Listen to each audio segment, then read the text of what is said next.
Good evening, folks. We are up and running and live once again. Let me get everything switched over, audio and video, and we will pick up in Dyson Sphere program.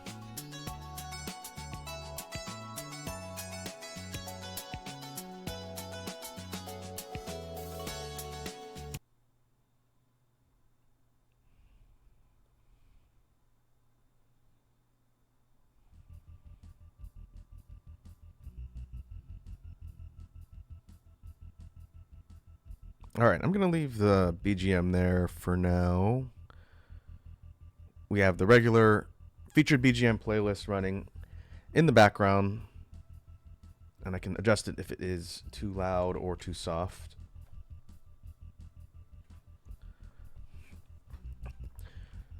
But we are back. It's been a little bit since I've streamed this. It's been a couple weeks due to the recent update coming out. So let me explain a little bit about what I've set up here in the new file, and then I'm actually going to be doing a bit of demolishing because I want to try something that I haven't done here on stream before with this game. But it's going to take some explaining. So first off, this is a new file I started after the update launched. I mentioned last week, in order to see the new PvE stuff, we have to be on a new file. So our old Space Beatopia base we were working on is no good. And I spent some time over a few days getting up through the earlier tech trees in order to get to a point that was close. This is right before Red Science. And what I was doing was trying to build up a mostly functioning base so that we could just keep going and make progress. And then I found something interesting when I was playing in my offline save, different file, and it has to do with how we've set up the base, which I think could be interesting to show off from a design philosophy, but it's going to require scrapping what we've done, which is okay. We're still early on in that it's not really going to lose us time, and we have blueprint. We should have level 2 blueprints. We do, okay. And that'll be fine. So let's see. First, what I'd set up was a mall, basic 2-part mall system offline, or 3-part actually. This is using the format that I was doing in our original save for the game when we started playing it. And normally I wouldn't do this because it's kind of a waste of time, but I'm a really big fan of the setup that I've been experimenting around with in the new game. So we're going to take a minute and I'll kind of show off what I'm talking about. And so all the stuff that's producing items in the mall, this is all going to get gutted out, and I'll explain what we're doing once I do that. All the stuff that's generating our resources, like the boards, the magnetic rings, the ingots, gears, iron, stone brick, all of the basic components, that stuff's not going to really be affected. I might have to move it, but it will be largely unchanged. But all of the central stuff is going to be pulled out. We're going to have just a big mass of spaghetti. But first, I think what I want to do is set up a dump storage area so I don't have stuff flying everywhere. So first I'm going to kill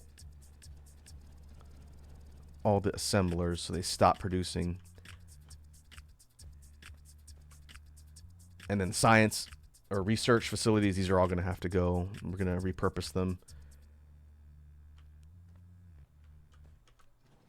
I'll take these out. And I'm thinking we put down a series of chests just up here out of the way.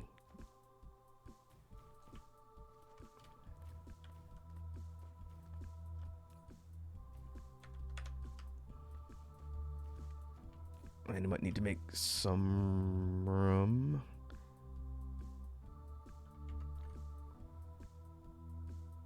I'll put these here because we have to empty out a bunch of stuff in the production line. So I'm just going to kind of throw stuff wherever to keep everything together. And I'll explain what the new items are once we start reconfiguring all of production.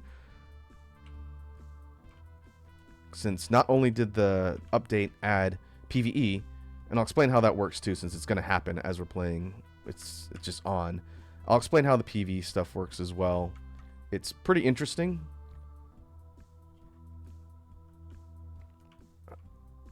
And requires a bit more management. The game definitely feels different. In fact, let's just do this. Doesn't need to be organized.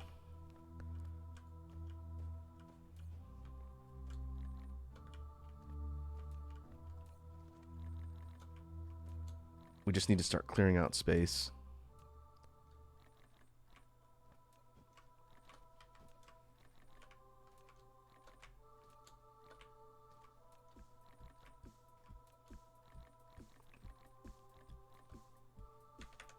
And I will say, having progressed a bit further into the game than we are here, again, on my offline save, I am at mid red research. So like in the middle of the red research tier of stuff.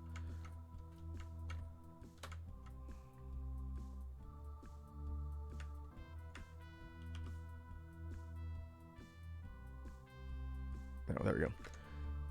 And the overall feel of the game is very different. I was really curious to see how the update with PvE would change the flow, if it would be very dramatic, or if it would be kind of gradual in the way it ramps up.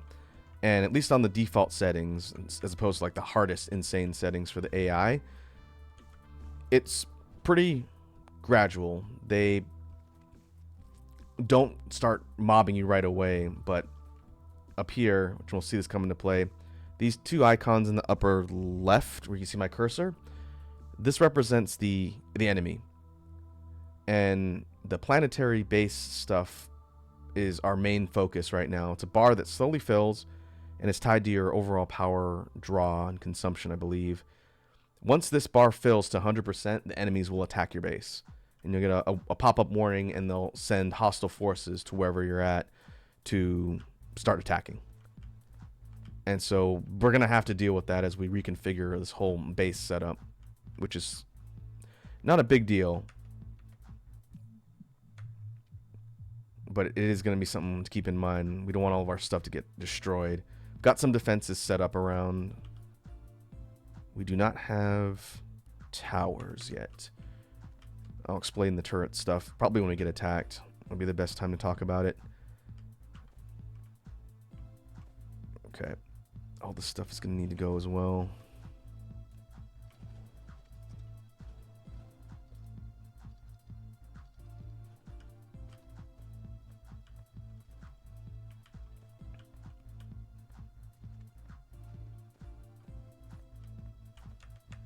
Yeah, we'll just throw stuff wherever there's room.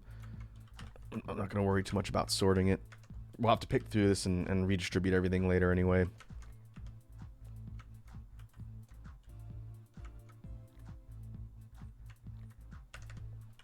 Just want to clear these crates out so we can demolish them and not have them spilling their contents everywhere.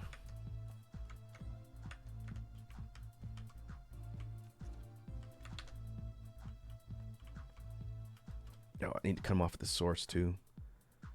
All the stuff is going to go, but we don't want them continually producing things, so I'm going to delete the output belts so that it stops feeding. In fact, what's this? Glass? Okay.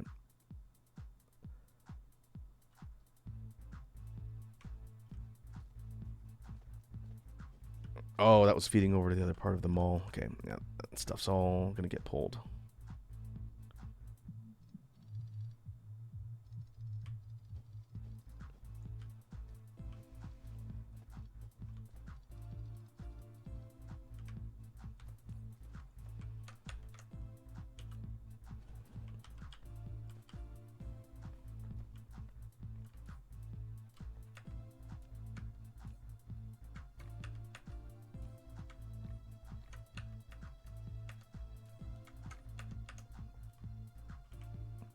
We won't need the chests either.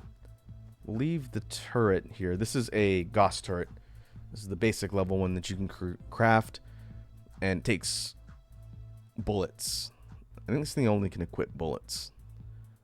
But the way it works is, as long as it's powered and supplied with ammo, anything that comes within this blue circle of its range, it'll auto-target and start shooting. So these are your first line base defense items, and they're decently strong. I think we'll be fine in the first couple waves, but we're going to need to probably shift focus to missile turrets like this one over here as we go, because in addition to the enemy speed ramping up as your base grows in complexity, the strength of the enemies goes up as well. And I've only ever seen the first line attackers, but eventually they start attacking like at a planetary scale, and there are ships and things that'll come and nuke you from space at some point.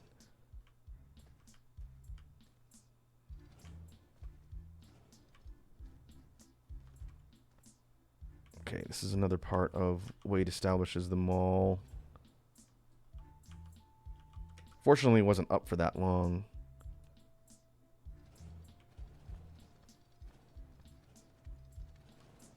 In fact, yeah, I can clear all this out. There's belts everywhere. The reason why I want to switch the overall build layout to something new is, one, because it looks better. For two, it's a little easier to keep track of stuff. And so you really have to worry primarily about all of your resources that you're generating, and then you funnel them into a centralized system so that you can have access to everything.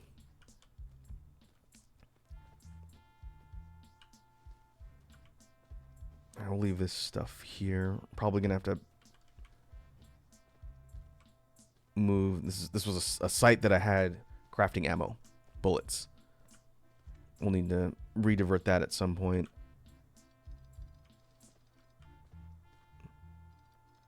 But we talked a little bit about function versus aesthetics early on, both on the original file and when we were playing on this file.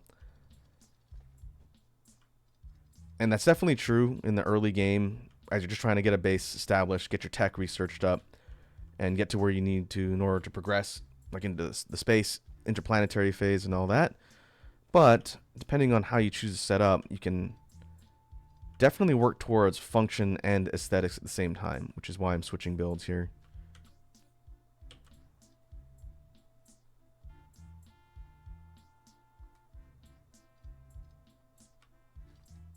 In fact, I'm just going to gut all this stuff out.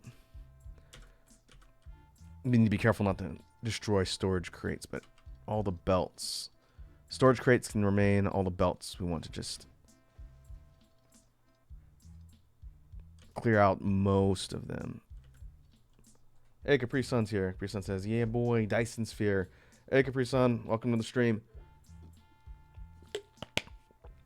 We are doing some major overhaul to the base setup that I had for this new file, which is going to set me back a bit, but that's okay.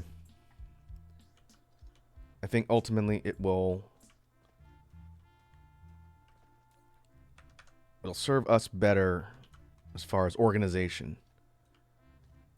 And so what you're seeing here is me just clearing out a bunch of crap. There's stuff that I had built at the start of the stream from this file I was working on offline. I'm just ripping out in mass and dumping all the contents all over. I'll organize that in a bit. It's not too important. We just need to make space. Your son says I burned my fingies while cooking by accident. Oh, that's no good. Make sure you dress your burns properly so that they don't get worse.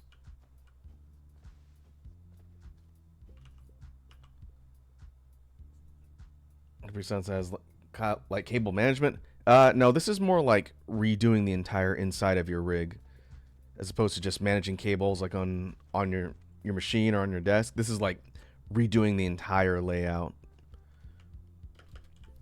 But we're still in the early game, and that shouldn't be too big of a deal. Okay, so this is gears. Let's see if we can move this maybe a little bit further out. These are all full. Yeah, all right. Machines and all. Yeah, everything. So you could see it back in the VOD. If you look at the start, this was all filled in with like a mall producing buildings. And we had belts going every which way. And it was functional, but it was a little bit chaotic. And we're testing out a brand new build type, which I'll explain as I start organizing everything here. And the point of the new build type is to keep things easier in a more manageable state. What's this? Was this even connected? Weird. All right.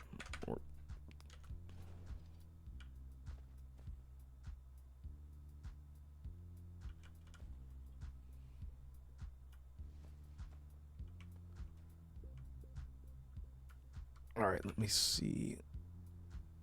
I forgot to close.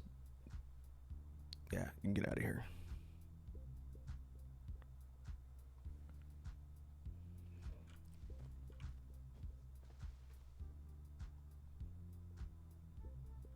Oh, gears. I'm trying to kind of organize the way I know the layout is supposed to look, which I know you folks can't see. Breeson says, I just got 7 times normal point bonus. Oh, I wonder what causes that. That's the first time I've heard of that happening. But that's good.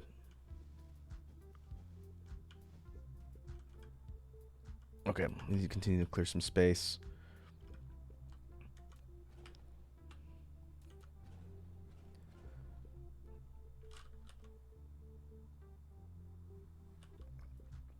The one tip that we got in one of our previous sessions on the old save file was due to the latitude and longitudinal lines of the maps. It works a little bit better to build horizontally as opposed to vertically because the geographical lines converge vertically, and it can screw up the paths of your builds if you're building kind of upright top to bottom. Sometimes you don't really have a choice, but that's part of the reason why most of the stuff here is being built left to right instead of top to bottom. And we're going to take that concept and we're going to build upon that here. I'm looking for, where's my foundation? There it is.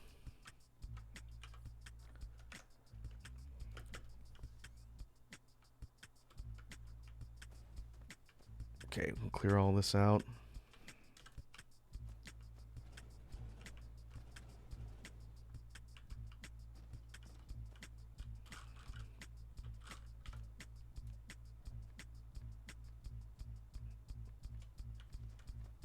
Fortunately, we have a lot of soil piles. We're going to need a lot of soil in order to build out essentially a land bridge and a spot for us to set up our production. Congratulations. You've obtained And we don't need to go too crazy, but we're building horizontal space for everything.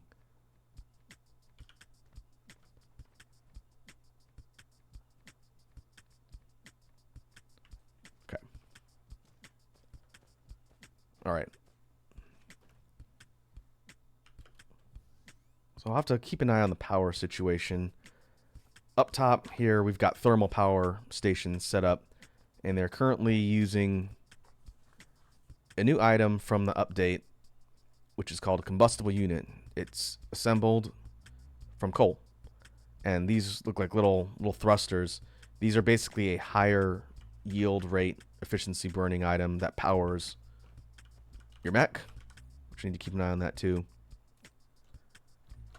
And it will power the thermal power stations here, and it does it at a better rate than coal. And it's a bit of a trade-off between the graphite, which is the next tier up. I found that these work pretty well as power sources.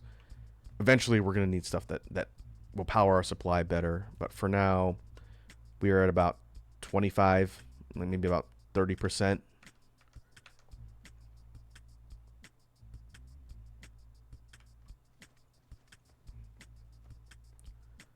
But okay, so we've cleared out a bunch of space. Now let me actually show off what we're doing. Fill this in.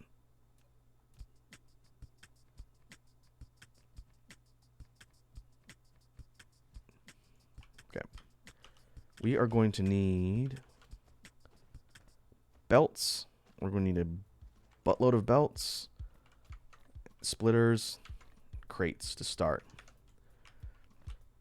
Okay, I'm going to save because I don't want to have to do this again.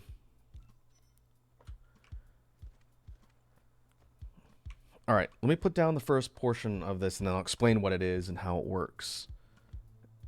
Let's start maybe about here.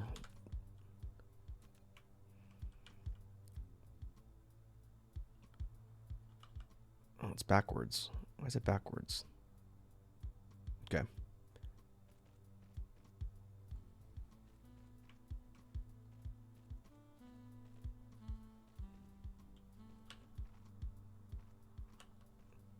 Oh, that's something I didn't think about. We are up a ways from the equator. Hopefully that doesn't cause a problem. It shouldn't, because if we build right to left, we're basically following the curvature. I think it'll be okay. I guess we're going to find out real quickly whether or not that's actually the case.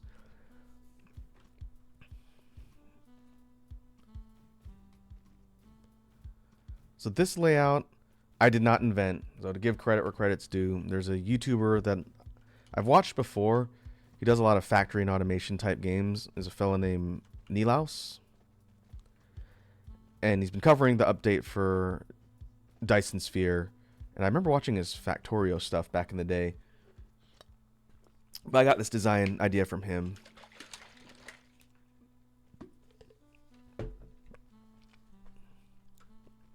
And I've got a couple different versions of the additional components, which I'll show as we build here. So first, this is the initial part. And then we drop down the next section and I'll explain what this thing actually is.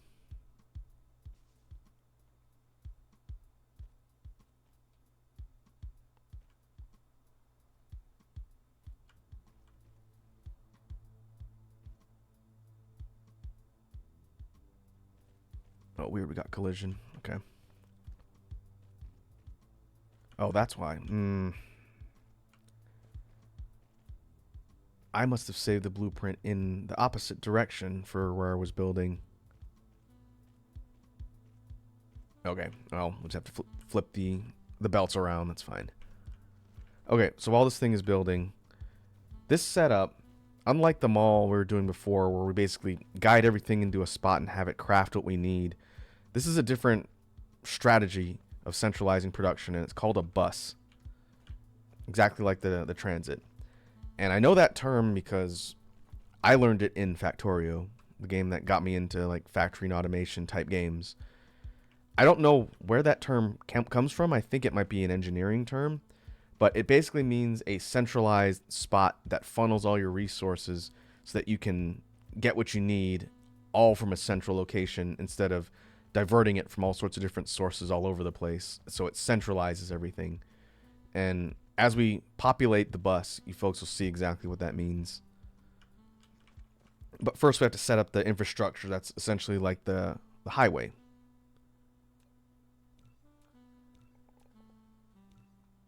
And I've got to reverse this stuff manually. It's going to take a second to get used to. I created this blueprint using Nilaus's design on my other save. So I didn't download it because I couldn't find where his blueprint directory has the plans, but this is his format.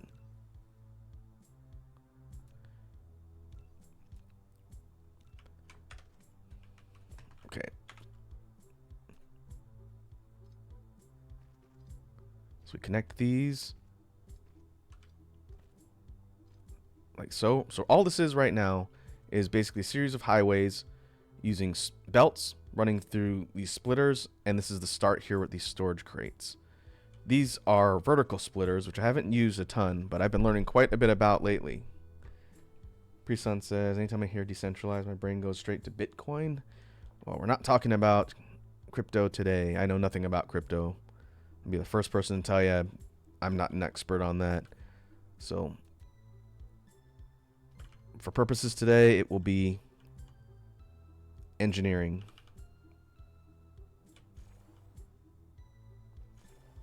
Okay, we'll do a couple iterations here, and then I'll start connecting pieces of the bus to actually show what we do with this.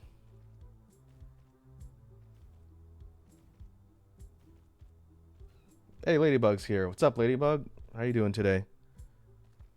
I hope you are having a good Thursday.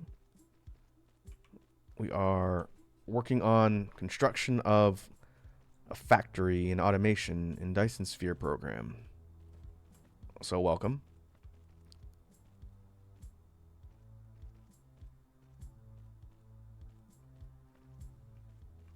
I will try and make sure I don't get you and Capri Sun mixed up.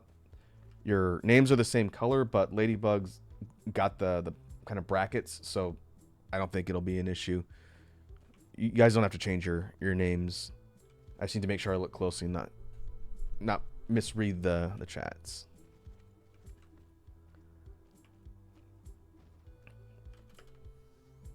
Okay. So right now, this looks pretty simple, right? It's just belts running through these splitters and feeding everything through another series of splitters and another series of splitters, moving from left to right. So here's how we want to actually get this thing working. And originally I was thinking an order matters, but it really doesn't. So here's what we're going to do. We're going to take our resources that are being produced over here, again, kind of zoom out. A lot of our production stuff I did when I set this offline file up. So all I have to do is hook everything up component by component to this main bus, and we'll just do it bottom to top. That way we don't crisscross our belts too much.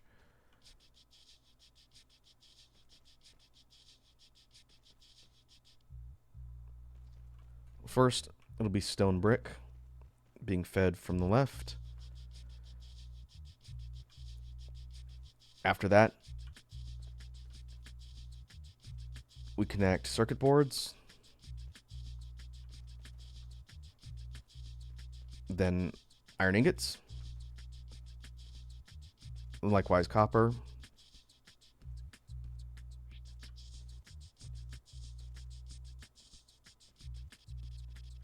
oh, there we go.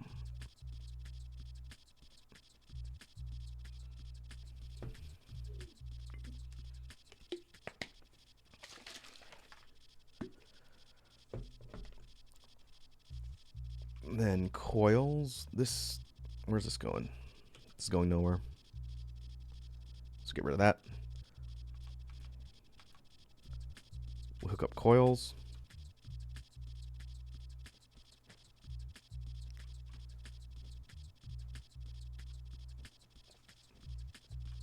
I'm going to run directly from the gear site, and I'm going to get rid of this stray chest in a sec. Actually, maybe we can put it right up here. We'll put it at the top. Then iron, or steel. And that's going to leave us 2 empty spots.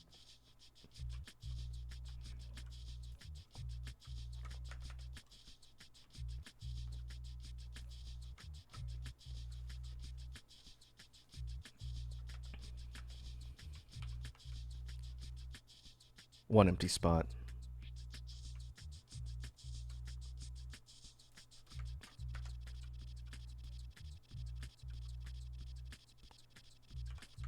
All right, let's dump all this stuff in here.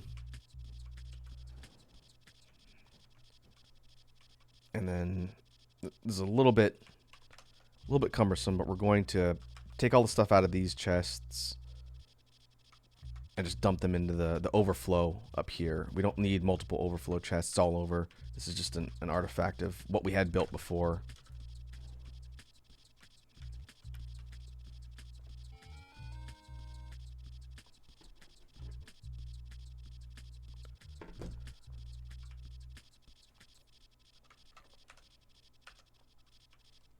It'd be nice to get an additional layer of stacking.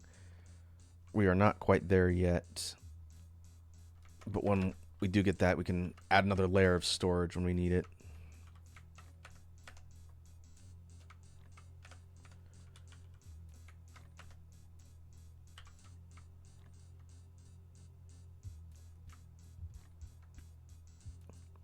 Let's throw iron in there.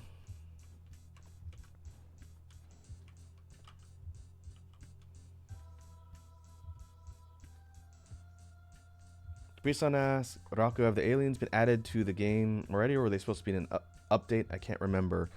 The alien update that adds PvE to Dyson Sphere program is what came out last week.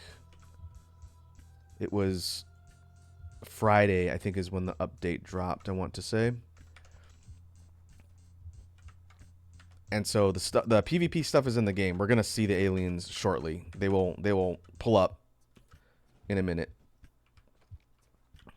And let me kind of explain what I was talking about earlier.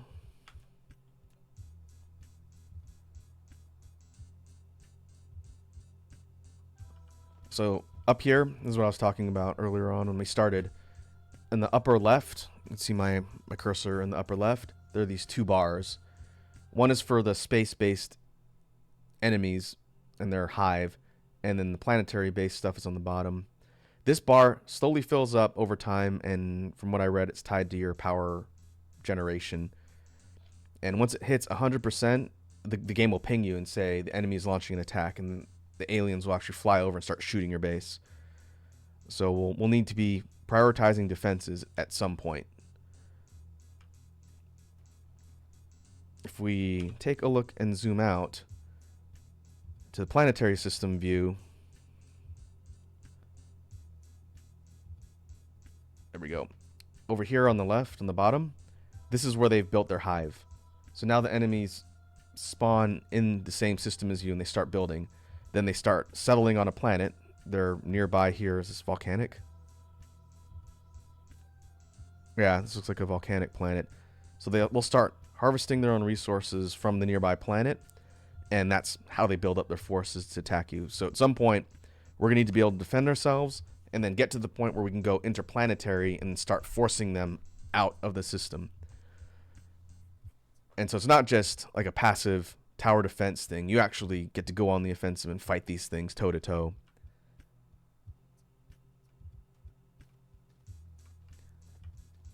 And that is ultimately the path we're on for now.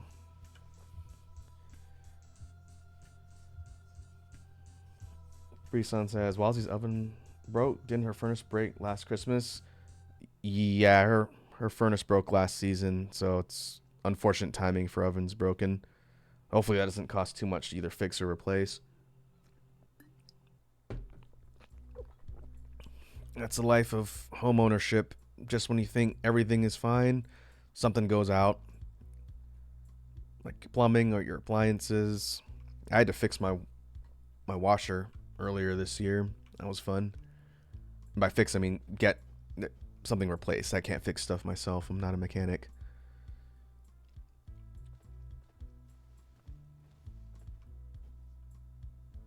Okay, we need to start pulling over some more resources. Up here we've got glass. And this one this is what we had flying over our base, so I'm just going to path it underneath instead.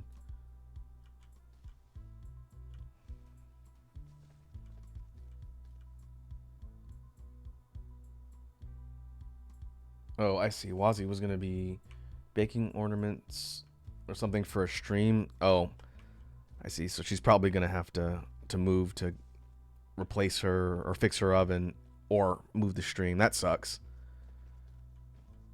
I'm sure that's stressful. Have to upend your plans.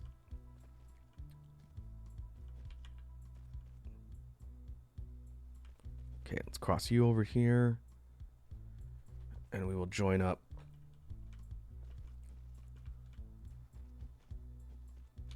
This belt. And this is going to pass. Glass raw resource. up to the next belt, and we're gonna have to add another 4 layers to the bus, which might require moving some of the stuff below, which is not a big deal. What was this for? Oh, this is... Oh, I think I was using steel for part of the mall. That must be what that is. Okay. Probably need to centralize that, and this whole thing's probably going to just go.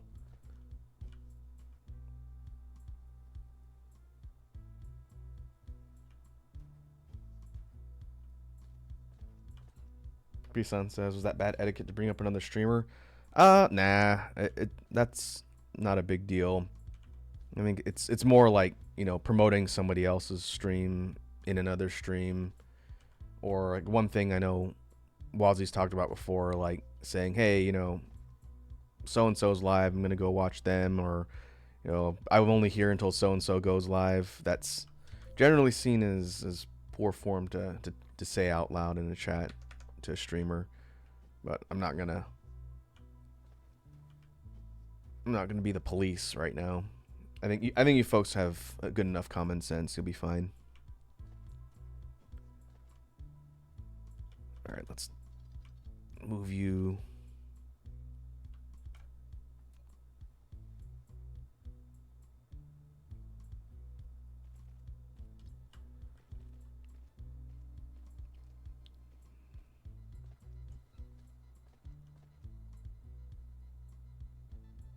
I guess I could have run the... that's fine. The glass is fine there. All right. We want to put this...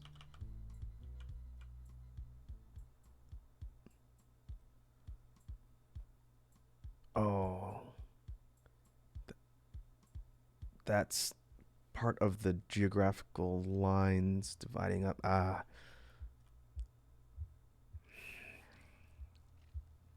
Didn't think about that.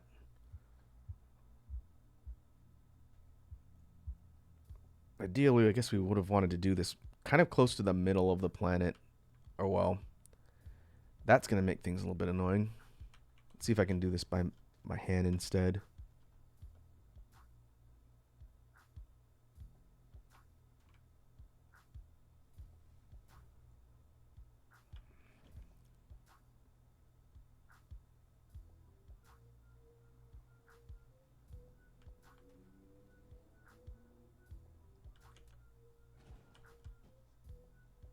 Oh, we stagger them this way. Okay.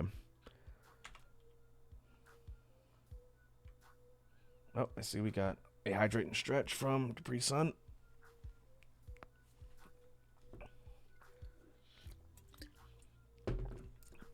Now, regarding what I was saying about the geographical lines, here's kind of a good way to demonstrate this, since you'll run into it if you play Dyson Sphere.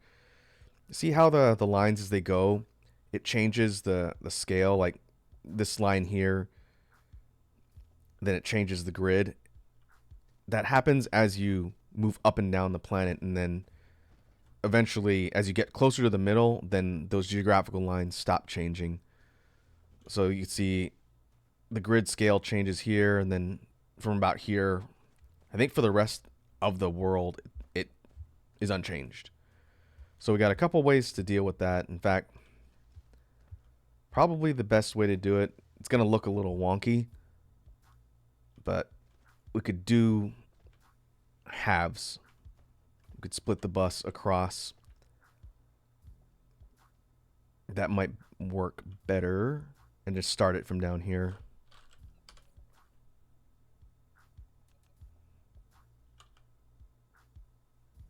So it's like half and half. At which point we need to move all the stuff here. We are currently at 73% for next enemy attack. So we're still okay.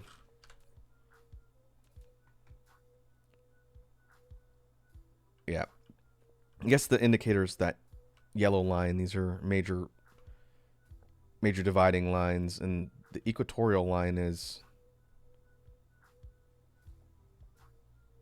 somewhere in the middle. This one, I think. It's a bold line going around horizontally in the entire planet.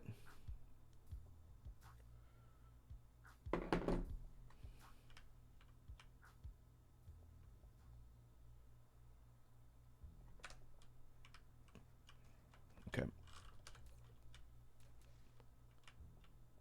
So let's put you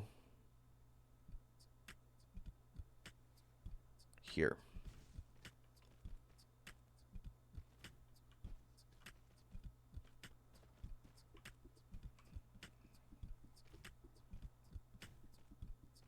And I did it backwards. My bad. I need to pay attention to what direction everything's facing.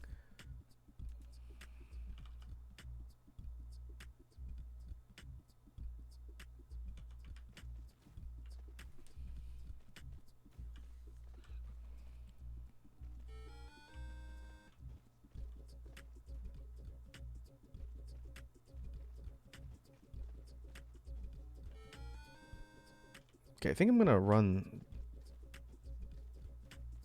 this site here, which is... what a mess. Which is creating steel. I'm going to run this up and add it to the line that's running steel in.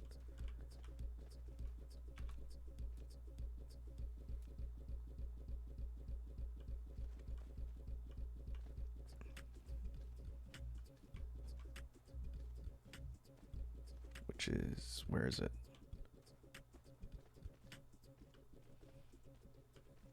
This one. We'll connect up here so we have two sources of steel. I'm probably going to need to dedicate a larger site just in one spot, since we're going to need steel for a whole bunch of things. But for now, we'll have kind of a split site here. And a decent surplus. That'll help.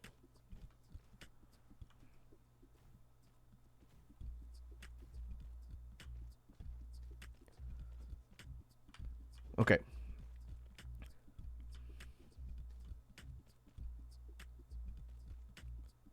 So what's the point of doing this? It looks kind of cool, right? You have all these lines of resources that are funneling through a central point, and it's all organized. It's aesthetically appealing. Let's go ahead and save. But why do this? And the answer is simple. Having all the stuff here in this format, in fact, we're starting out here, allows you quick access to all these resources. And ideally, I would have all the stuff in one, like this is 1, 2, 3, 4, 5, 6, 7, 8. I'd have these connected, but because of the lines, it's just going to be a gap. But we're keeping them vertically in line so that we can still run belts. And we'll put down... yeah, this first section is going to be a little longer. That's okay. Oh, no, it's the scale. That's why it's like that. Okay, well, I'm just going to have to manually connect these.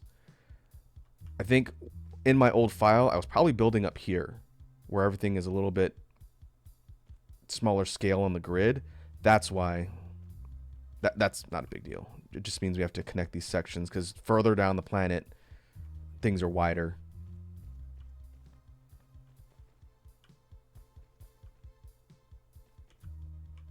And they're backwards. So not only were we building higher up in our other save, but we're building in the opposite direction. That's kind of funny. Oh well. Fortunately, just by going into the belts, just click a button and it flips the direction.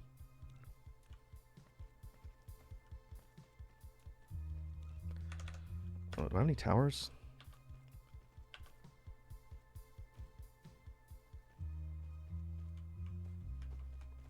Let's... It occurred to me that I should have dumped some of these extra things into these chests outright, but we didn't do that. It's okay. I'm going to put all of my regular inventory stuff back in so I could build things, which means we need to get rid of stuff. All of the general components, just systematically filter them over. It's not a big deal. You do it right now. But we're going to need assemblers. Eventually, we're going to need these. We're going to need sorters. Power poles. We'll take turrets. Mining machines.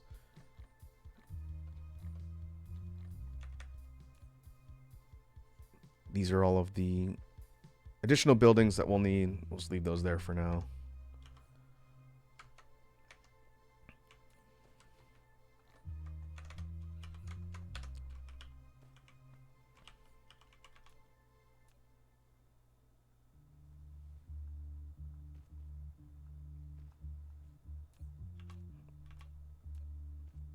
Let's join all these together just so that it's consistent. And then I will actually show why we set it up like this.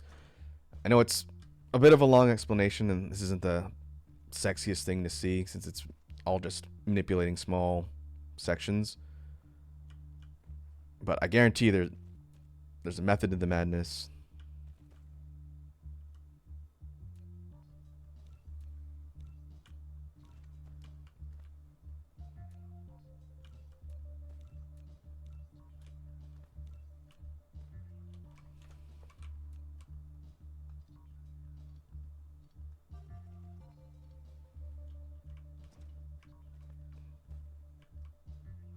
Okay, all these sections should be connected and going the right way.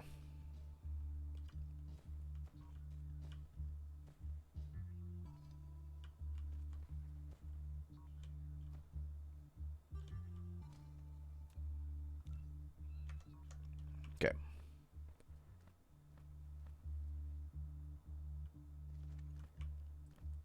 Yeah, I didn't think about the geographical scale affecting the blueprints. That's, again, annoying, but not a big deal. All right. So how do we take advantage of a centralized location for all these components on a bus? Why would we even bother doing this? So to illustrate, we're going to start setting up assemblers, and hopefully I have enough room. Otherwise, I'm going to have to delete this whole section. I'm going to be very sad. Okay, we have just enough room.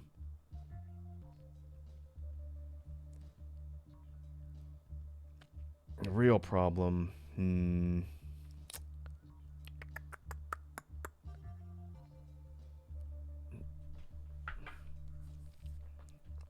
taking a look at the layout here, and I'm realizing that functionally there might be a problem with the way this is set up. Ah, that's annoying. Okay, I got an idea on how to do this without scrapping everything. I don't want to do that either.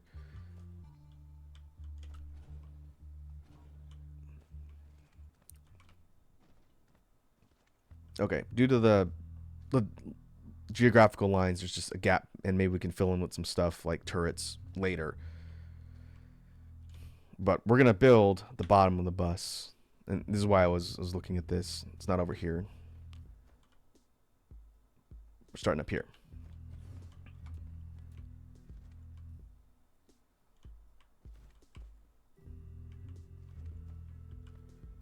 We're going to run power.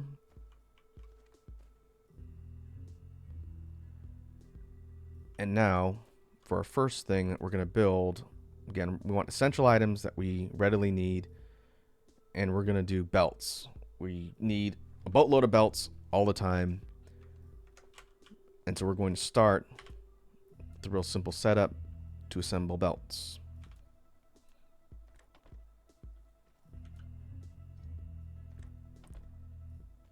And the way we do that is we look at our components that we need. We need iron ingots, gears. These are in kind of a weird order, which is fine. This belt up here running through, this is belt number, I don't know, 7. This one is running our iron ingots. So using the... When building a conveyor belt, confirm its starting point and end point. Yeah, got it. Using these vertical splitters, everything is lofted 1 unit above everything, and it's just going over the ground. You can see, looking at it this way, it's lifted up thanks to these vertical splitters. Vertical splitters have a top and a bottom pathway that it diverts. So the point of doing this, and then I'm seeing now the longitudinal or vertical lines are going to cause like a little bit of a kink in our belts, but that's fine. I think ultimately it's not really going to matter. What we're going to do, Jesus, who keeps texting me?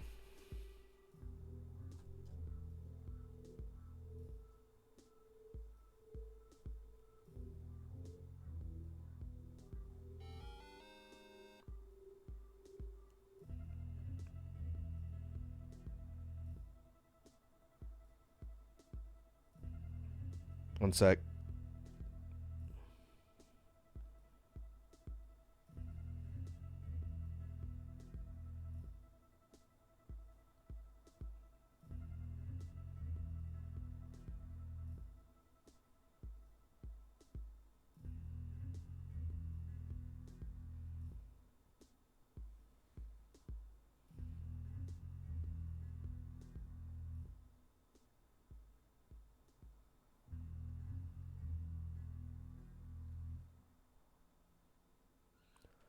Okay. Sorry about that. So what we're doing is we're running belts from the supply items we need, and we're running it all the way down to the machine that's actually building what we want to build.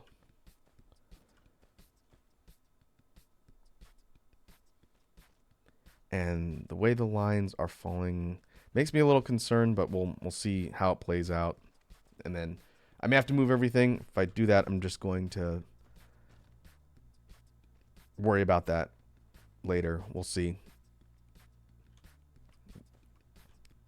So what we've done is we've run two belts going from the sources at the top.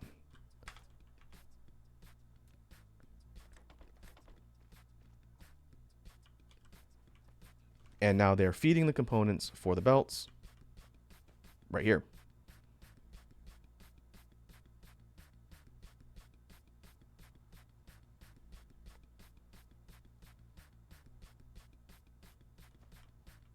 Let's see what is... Oh, I ran it from steel. Need to check my icons a little bit better. We want to run it from up here. Whoops.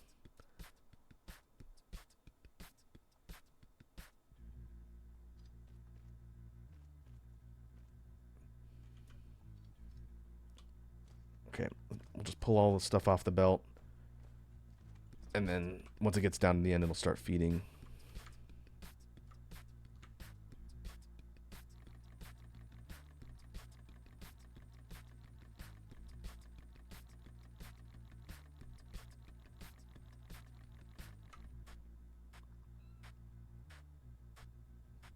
There we go.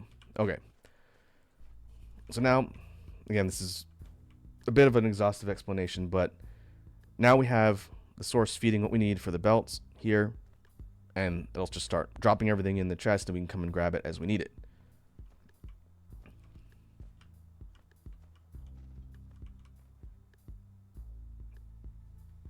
Now, because the geographical lines cause me to basically split this thing a bit wider than I would normally want, which is not a big deal. It's just different from the way I had it set up in my other game. Basically, we're going to set our assemblers to pull resources to build stuff on each side of the splitters, and it's going to just start dumping everything into these chests. So I'm going to start doing that systematically as we move down the bus, and I will need to keep building this out. In fact, let's do that.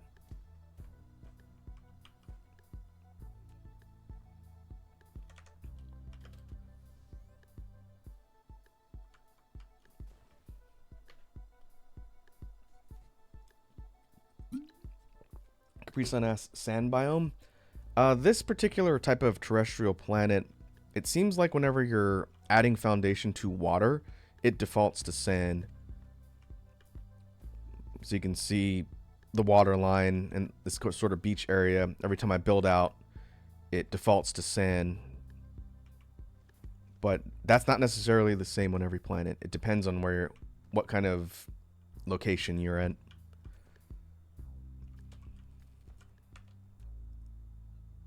Okay, did I make towers?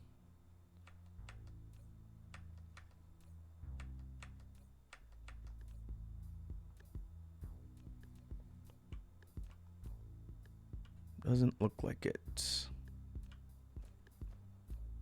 Okay. All right. Next up, we're gonna keep going, but we need to drop down more components.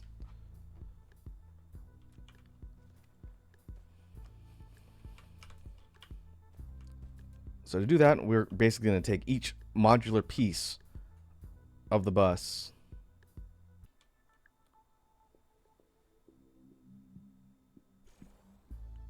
and connect them like so. The top 8 will just connect automatically. The lower 4, because of the scale, I'll have to connect manually. Oh. There's water somewhere.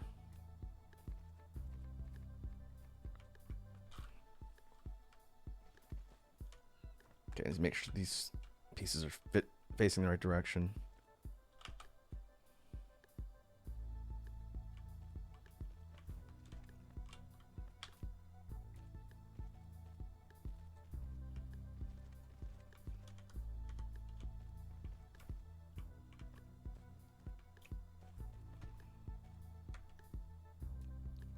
And we'll make sure we're saving.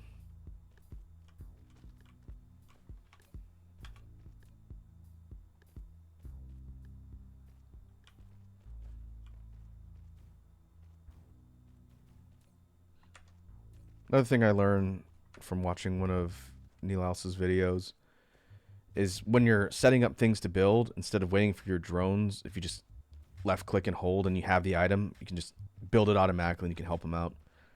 Eventually, when we upgrade our construction drones, they'll be so fast we won't need to worry about that. But for now, it's a neat feature to have, just if you want to get stuff dropped down faster. You just have to have the item in your inventory ready to drop.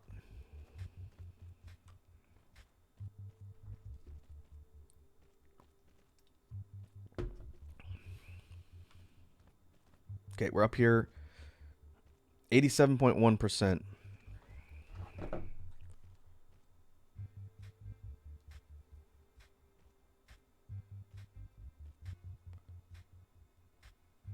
Once that hits 100, we got to watch out for an attack.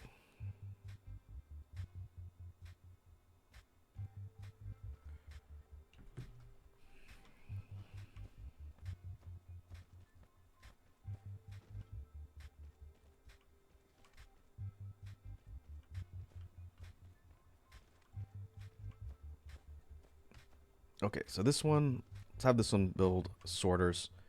We're going to need sorters for everything.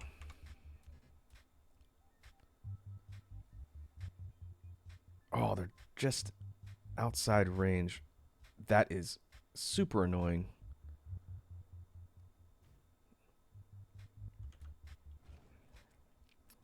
I wish that wasn't the case.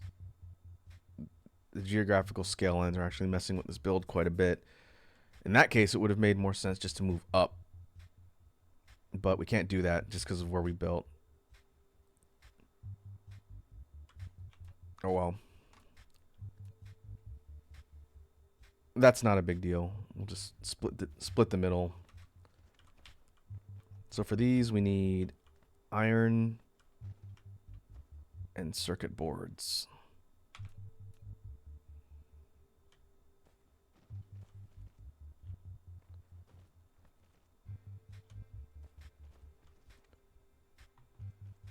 Ugh.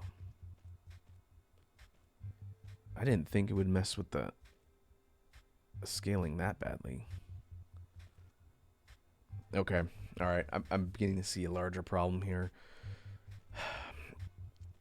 Okay. I think that's going to be an issue. So here's why. Eventually, and we'll illustrate up here, as we move down the bus and add in buildings that are going to construct what we want to construct, from all the different types of buildings that we're going to use, and we'll have them in one spot that we can just run and grab everything. Eventually, we're going to be crafting things that are going to require 4 materials, all running from top to bottom down to the assemblers at the bottom. So we'll be running, like, just for example, 1 here, 2 here, 3 here,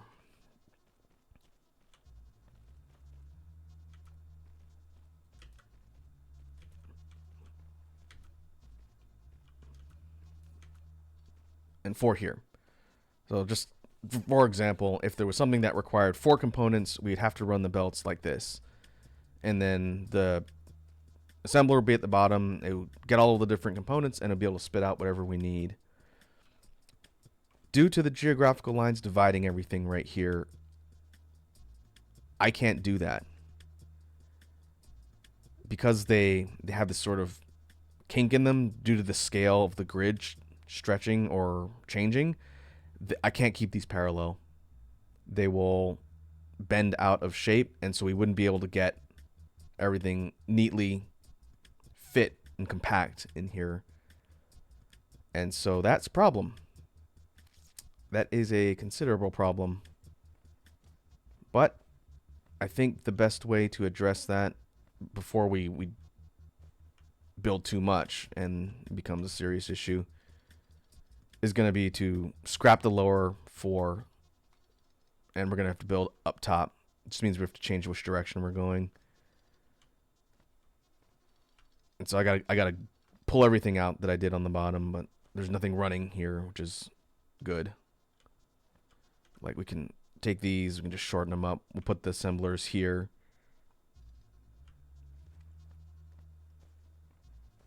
Now we're going to have to move this steel sight, everything. So that's annoying. But fortunately, we didn't invest a ton down here. I just have to clear everything out. What I'm finding in Dyson Sphere program is there's a lot of experimenting. Sometimes you run into a bit of a roadblock and you just have to sort of scrap what you're doing and then adjust your build a bit. But thanks to blueprints and being able to drop large quantities of things all at once, that's not a deal breaker. But it does mean you have to sort of uproot your entire setup, move stuff, and fix it. So I think the majority of the stream today is going to be re-optimizing the layout and getting the bus established and setting up what we want to build, and then making progress. We probably won't be making much forward progress into the next phases of the game today, but that's all right.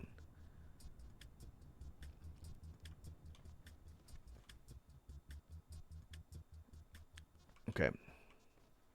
So if we look at the grid, yeah, this will work better. We can at least build upwards and add more layers to the bus, and it won't affect the scale, and it won't affect the belts running top to bottom.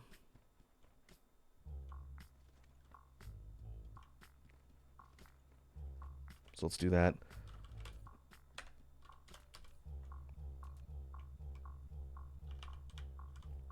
We're just going to continue the exact same pattern, moving vertically. I'm going to space these equally apart.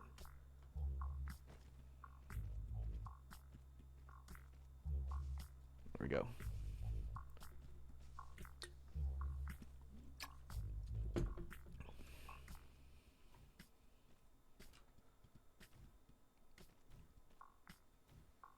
It does kind of suck that there's this line running all the way across here.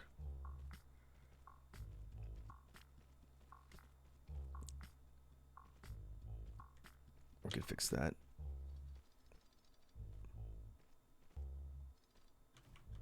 Or we can completely move the steel sight. Maybe we'll do that later. It's probably fine for now.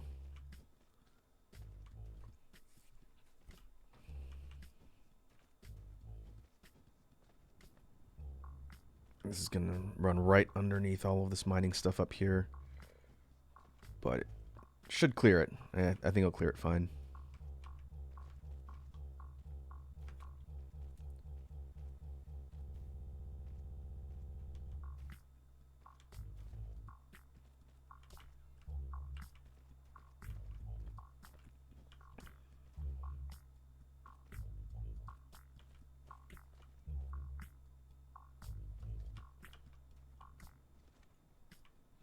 Ultimately, we'll, like I mentioned, we'll need more things smelting steel.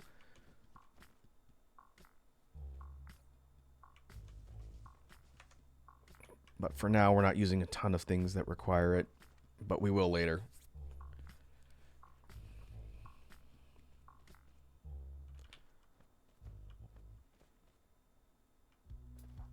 Okay, now I need gears.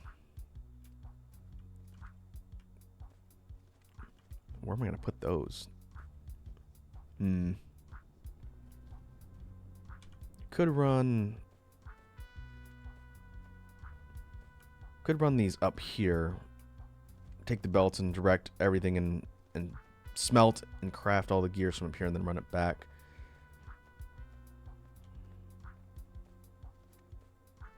I'm gonna have to think. The more we move up, the more we're gonna have to kind of figure out where everything's gonna go. Maybe I'll just do another 4 instead of 8 for now.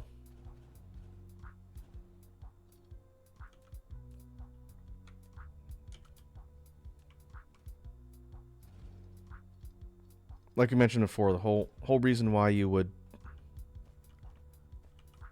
set up a bus like this is so that all of the components, things you want, are running through the production line, and you can just have them assembling what you need from that one centralized source. I know there's going to be more than, is this 12? Yeah, more than 12 total components. It's really more like 20. But we can start with what we've got.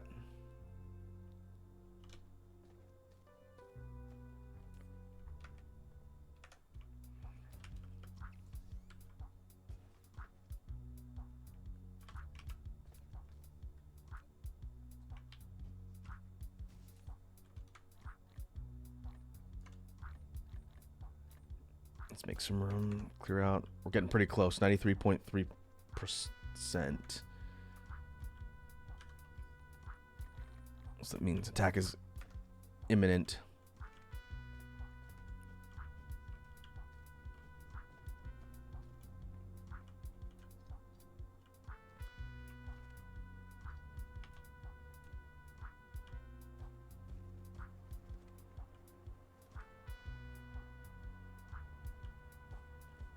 Yeah, I'm going to put this right here for now.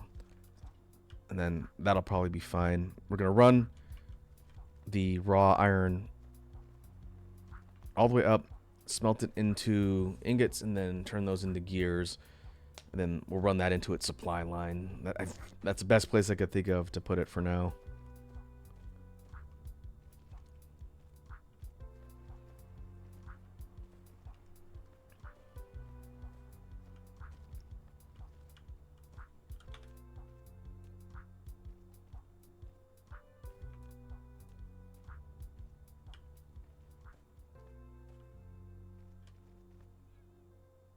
I might have to move that turret.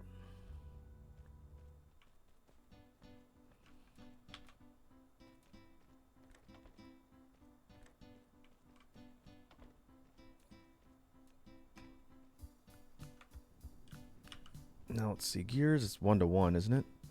Yeah, it's 1-to-1.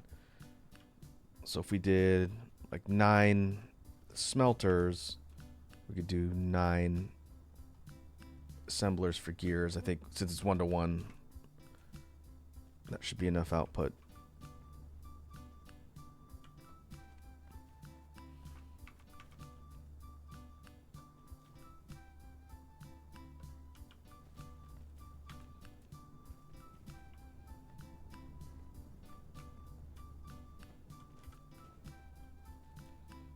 And we'll just add some foundation to give us space to build here.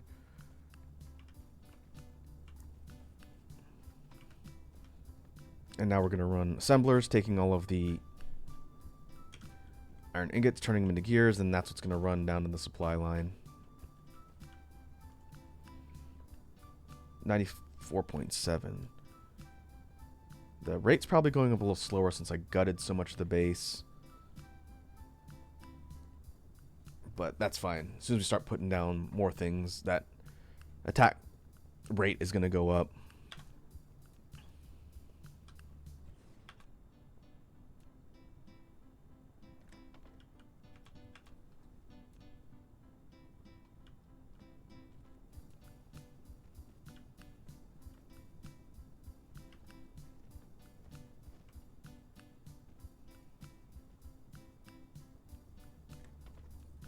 Okay, set this one to produce gears.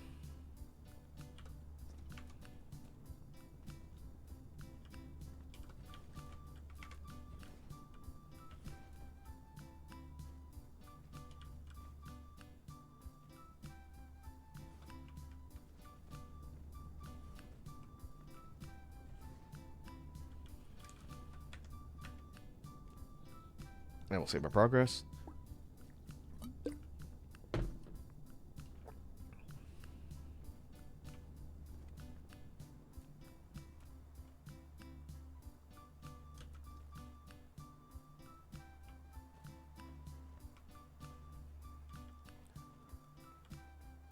And where do we put gears? Gears up on top? Oh yeah, that's convenient.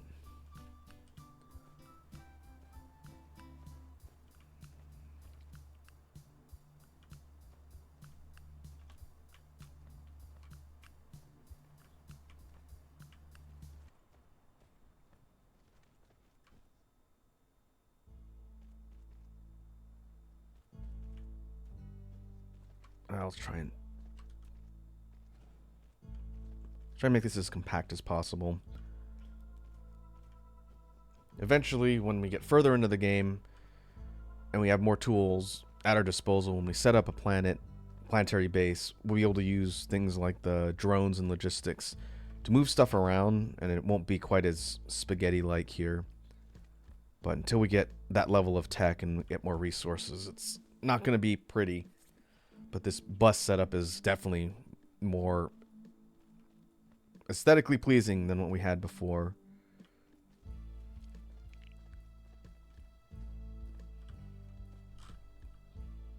Okay, we drop down a couple more sections of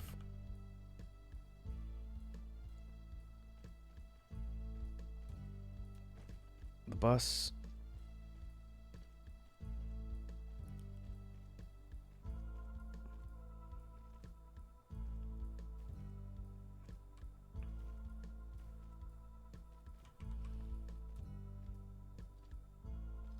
So because we're operating in the same scale now, if we drop down another half, another set,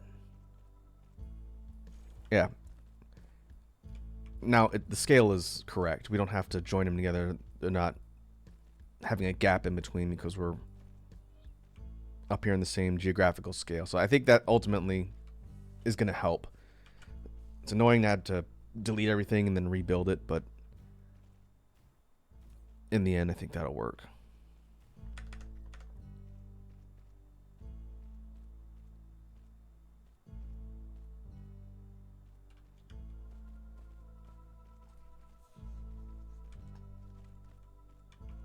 All right.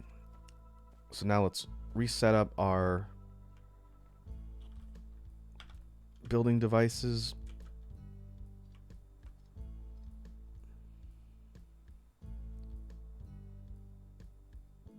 We'll set them up like so.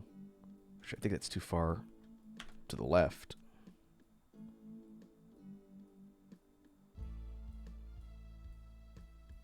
Yeah, we want to be able to fit 3 and then another one on the side.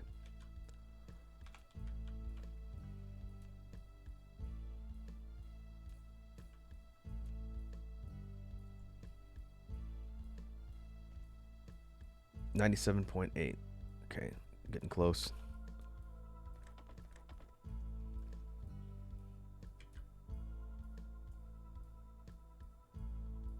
Why did it do that?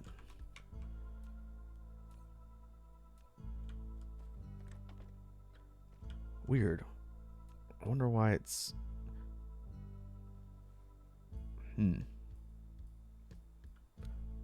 Maybe I was right or I had it before.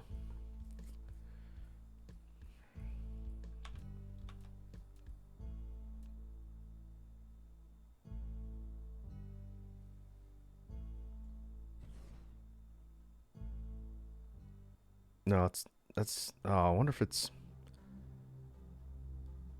Oh, it can't be the scale. The scale doesn't change till a little bit further down. Huh. Guess that doesn't really matter.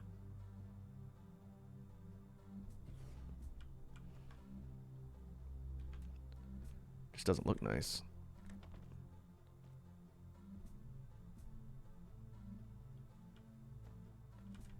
Makes me wonder if these ones are like that too.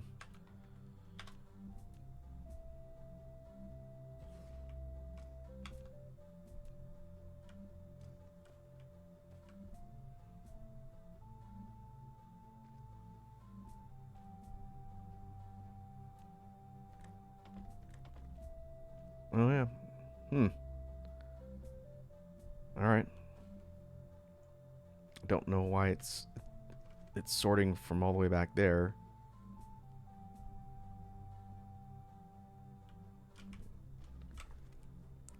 I guess it's not really that noticeable.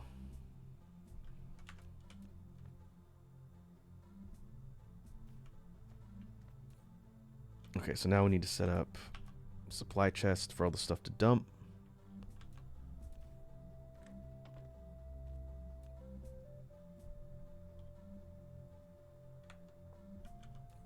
So this one will be creating belts. This one's creating sorters. Now we can start moving across the line and start populating what we need. And the scale keeps us far enough apart that we can just run power poles.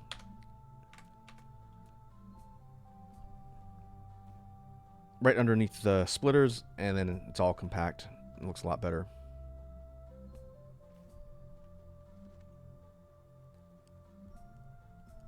Yeah, okay, I could see the change in scale is probably what's causing part of that, but at least it lets us build the same distance apart. Okay. So now let's look at what else we need. We're going to need more smelters for sure. So for this one we need to run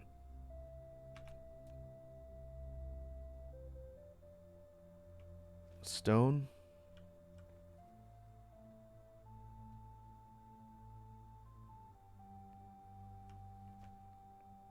Then let's see, iron. Nope, circuit boards. We have to do it in order here, otherwise our belts are gonna get all tangled. Okay, so we need iron and then magnetic coils.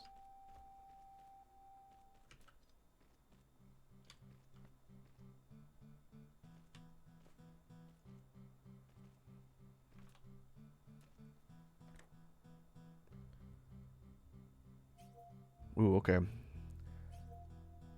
That's good to know. Our spacing is slightly off. We got 28 units inbound. Okay, we'll deal with this in a sec.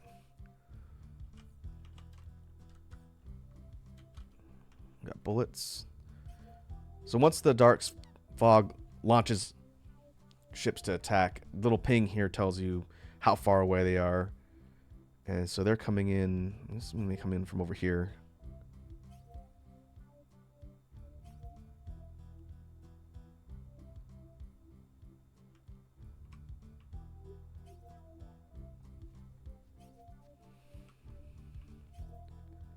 Oh, there's a relay station. Oh, they're coming in from all the way over here. Whoops.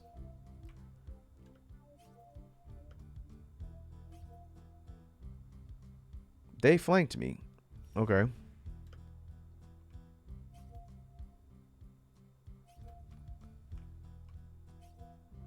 Oh, we can intercept him here. We've got drones equipped on my actual mech. They're helping shoot down the ships. But What did they... Oh, they flanked me. You suckers. I'm going to need to work on defenses. Okay.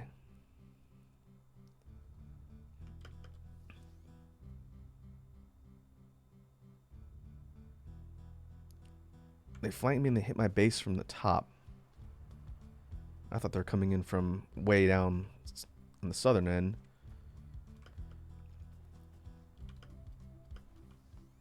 But basically, they'll start attacking your structures, and yeah, we need to put like a missile turret down here.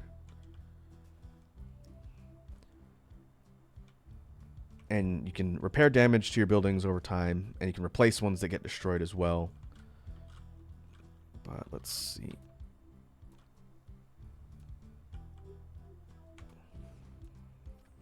You've built a missile. I have missiles? Yeah, I do. That's something else we're going to put on the production line. Ammo. We're going to need ammo for all of these defensive turrets. And then ultimately we'll need to build some signal towers, which will give us a radius of coverage to be able to defend our base, and will make that a lot easier. But I think we got a bit of time before the next wave, since our base isn't getting a super high accrual rate of the aggro.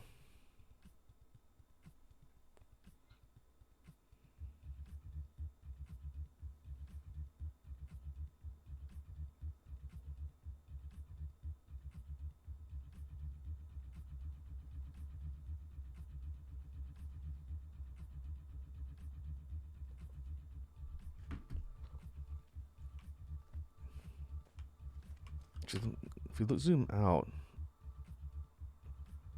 we can actually look at their base. I didn't do this before, but this is where they're attacking from.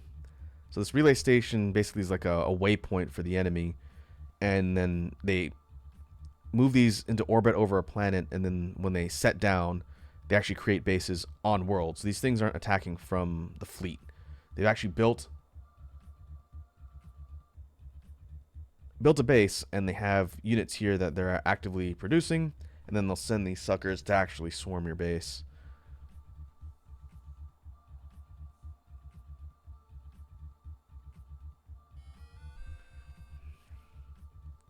Eventually, once we get more resources, we will start attacking those bases to force the dark fog off the planet.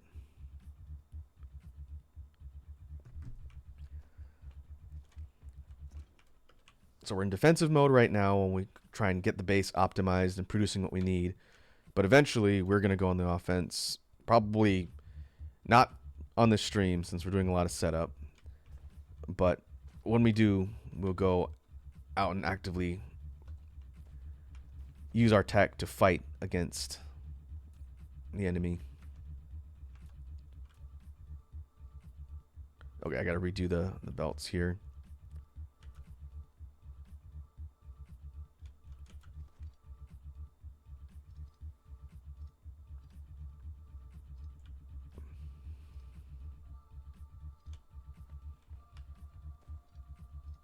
The one here from the stone is misaligned. It's not actually feeding.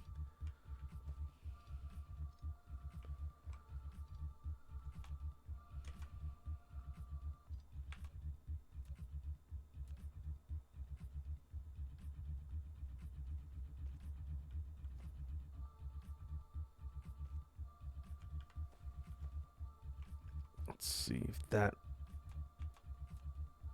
works better.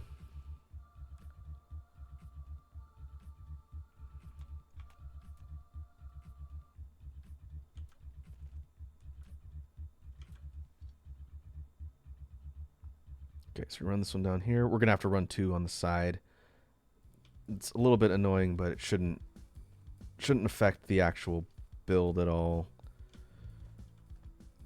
I didn't have to do that on my other file where I set up this bus like this.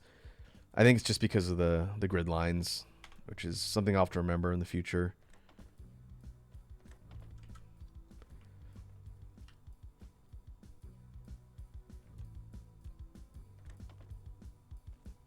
That's why it's doing that from back there. Oh well.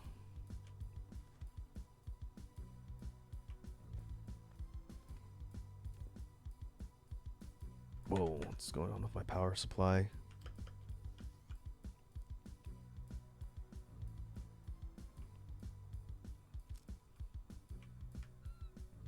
This got disconnected? Oh, I think when I removed one of these poles, I disconnected it from over here.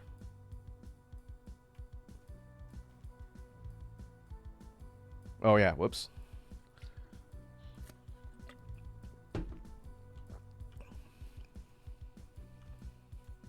There we go.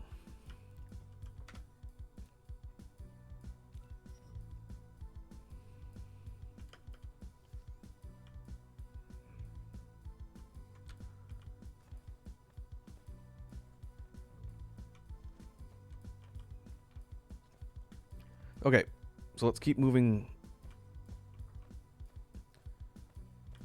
down the bus. We need to set up more sections. We'll go out a couple.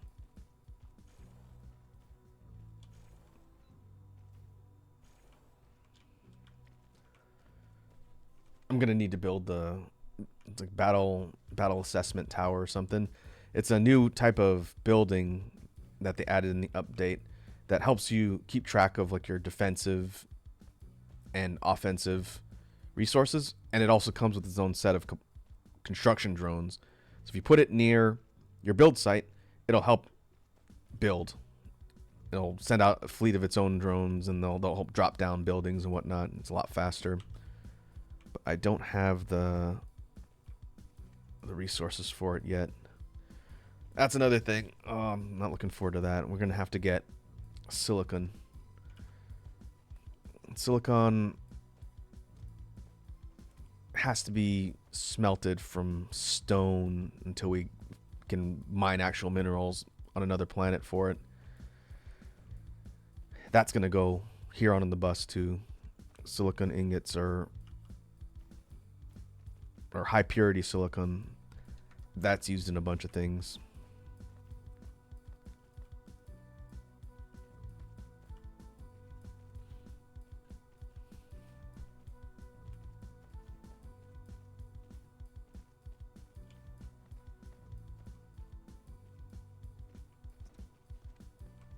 In fact, let's look at the map. Where would be a good site to mine stone? There is not a lot of stone. I did not choose the best location to start. Now that I'm looking at the spread, there's stone south.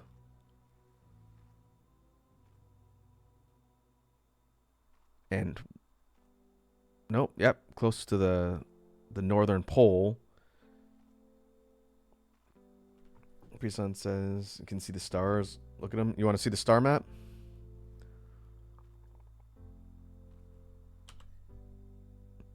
You want to see the layout of the galaxy, or the system that we're in, rather.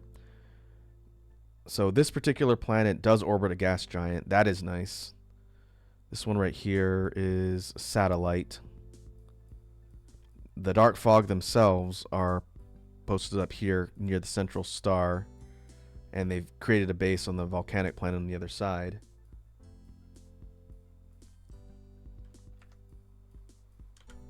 But if we zoom out even more, we can see this is the entire series of star systems. So we're here in the middle. In fact, we can change the name. We're gonna change the name of this stuff here so we don't lose it. We'll call this home system.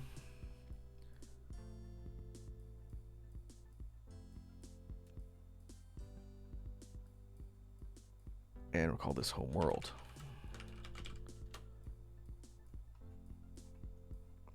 But yeah, you can see there's a whole spread of systems all the way around.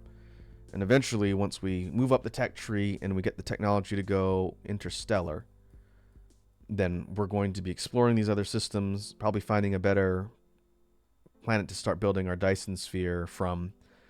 And then eventually, we're going to be using logistics to shuttle resources all between different sections in our main base while trying to fight the dark fog. And that's going to be really exciting. But we got to get there first.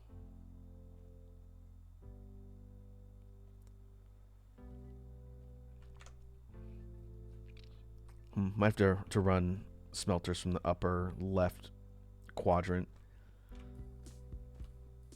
But we'll set restrictions on storage so we won't have these things building forever. Belts I'm going to leave open. We're going to need so many belts. Okay. But let's keep dropping in assembly stations here.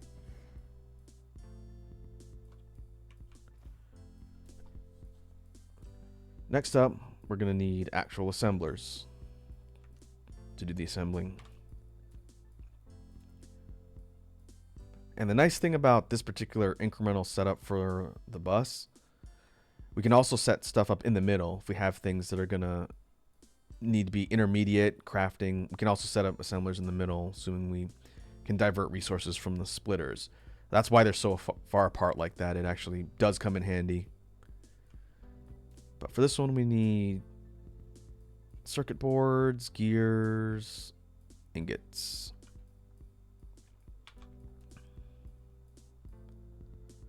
Circuit boards, ingots, gears.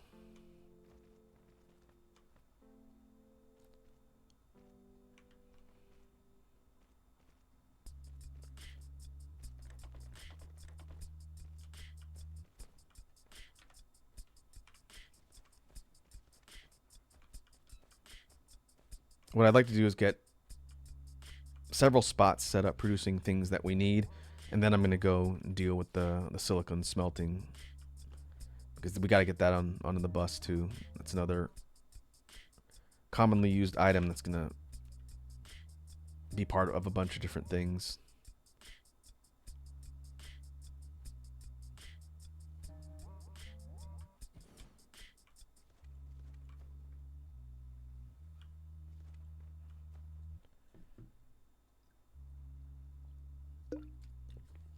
Bridson says, did you hear, Raku, did you hear this new Vampire Survivors DLC hasn't hit mobile yet though?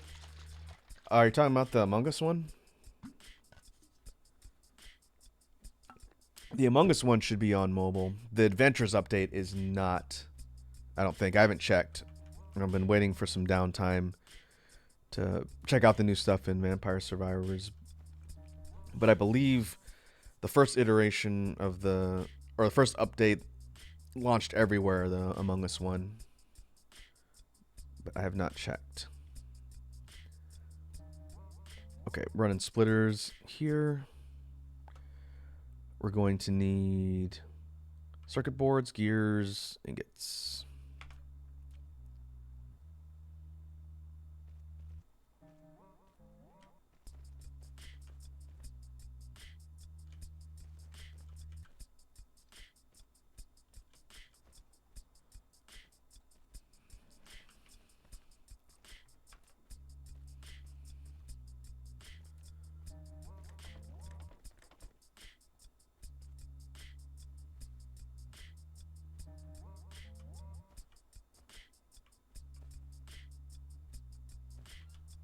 Breeson says, neither Among Us nor Adventures is available in story when I open the app.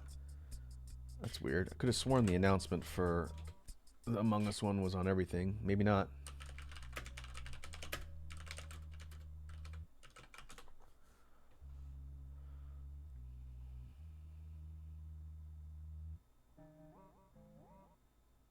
This is saying that the Among Us DLC came out on the 18th.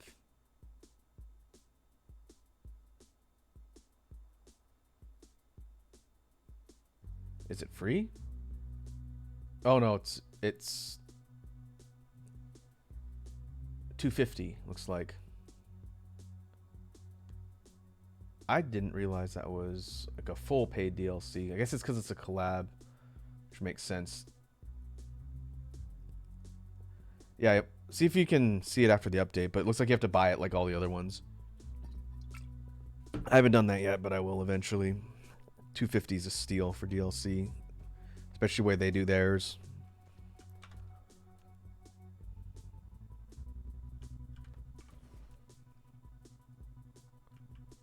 Okay, we've got splitters there.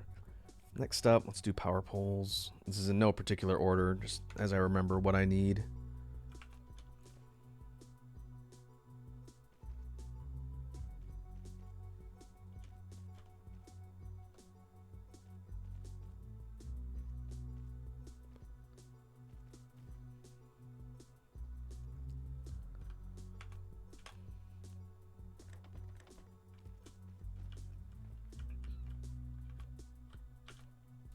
I'll do crates next.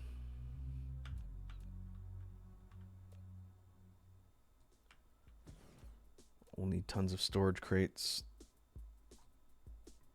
So we need ingot stone.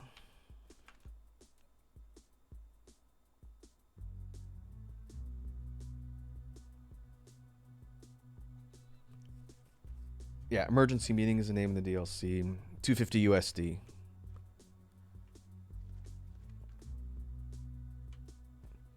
From what I read, it's... Oh, whoops. Stone's down here. From what I read, it's a pretty big update. It's new map, like 9 new characters, and some weapons.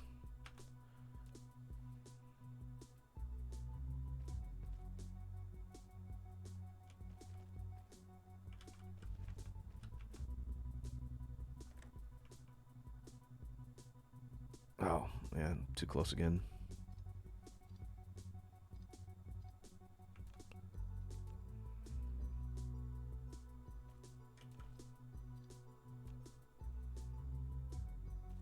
That's going to take some getting used to.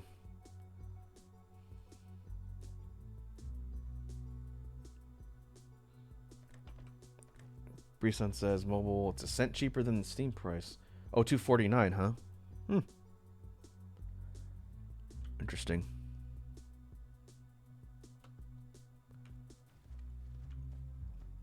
So that means to date, the total price of Vampire Survivors with all the DLCs, it's got to be under $10, right?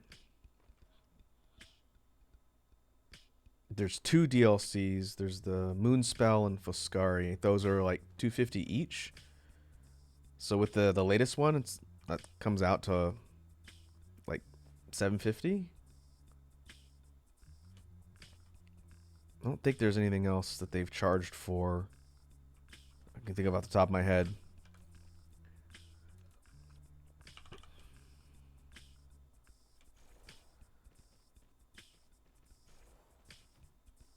Given how much time I've spent in the different parts of the DLC, I definitely got my money's worth. And given the base game is free, that's a pretty good deal. I keep saying they need to come out with merch. I would definitely buy some Vampire Survivors merch.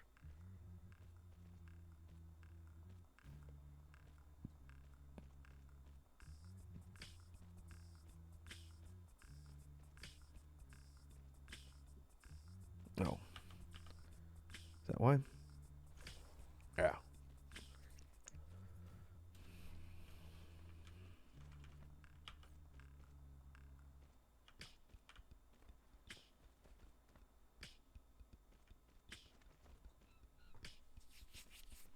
Pre-Sun says maybe they'll see their success with Among Us and it'll inspire them to make merch. Either that or when their show comes out. You'd think if you're going to be doing a show, then promotional materials in conjunction with that is good marketing.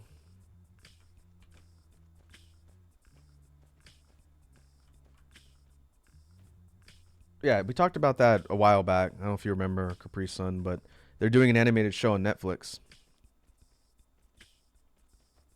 It was announced earlier this year, I think it was.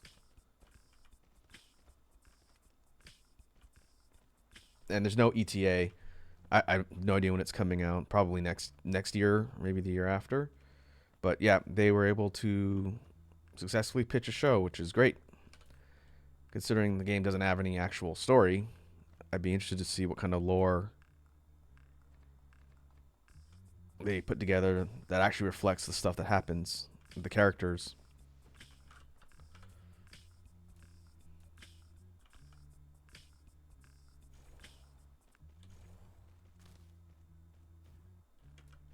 Whoops, no, no, no, no, no.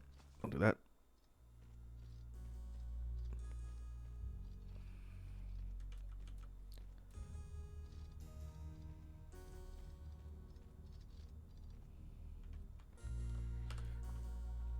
I can't have things be one unit off.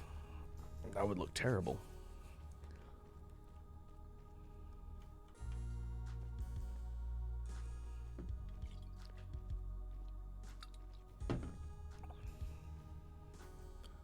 And we're 18.3%, so our threat gauge is going up very slow. And that's probably because we haven't been dropping down a lot of stuff that really affects our overall base. This is all like purely logistical setup. And then at some point I'll have to go out and expand like our power situation. That's something that's pretty difficult. And then we'll have to get science or research up and running. We are... Where are we? I left off... Yeah, I think most of the blue stuff. Solar paneling I stopped. We'll have to complete that. Everything else requires red research. So that'll be part of the goal. Setting up research from the bus, which is something I think works fine. I haven't seen any disadvantages of doing that. And then we're going to have to start refining oil. And that's definitely not something we're going to get to today. But I'm not opposed to working on this particular file offline, especially if I can grind through some things and get us progress for the actual streams. So I'll have to see where we leave off when we eventually wrap up, and then figure out what it means for the next session, because I plan on streaming this weekly unless something comes up in the schedule. If I had more time, if I could do like 5-hour streams, then we would probably see more progress, but unfortunately I can't stream for that long. Okay, let's grab mining machines.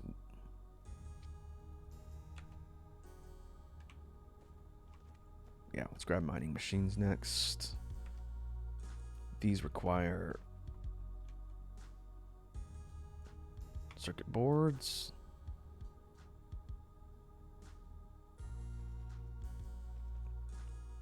Iron ingots. Coils and gears.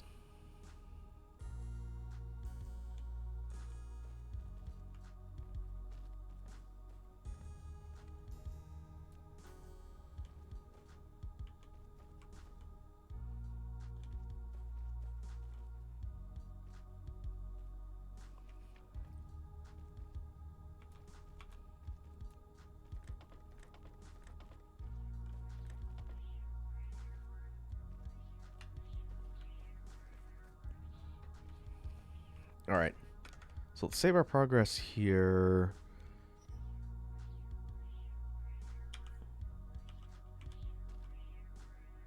Okay, and then all the stuff will feed in here. So right now we've got belts, sorters, smelters, assemblers, splitters, power poles, storage crates, mining machines. Next, it's probably going to be... We could do matrix lab. We could also do storage tanks for fluid storage. Actually, no, we should do turrets next. We can't get the missile turrets yet because we don't have engines. We're going to need engines and combustible things on the bus as well. That's going to be fun.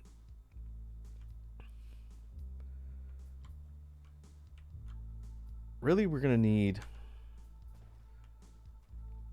Can I fit another row of 4? I think I can. I just have to move this gears belt up, I think. Let's see.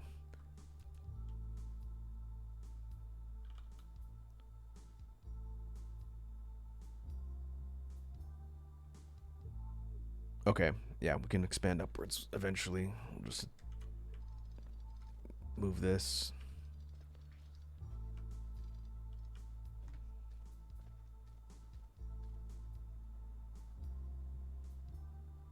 I think it's going to be just enough clearance.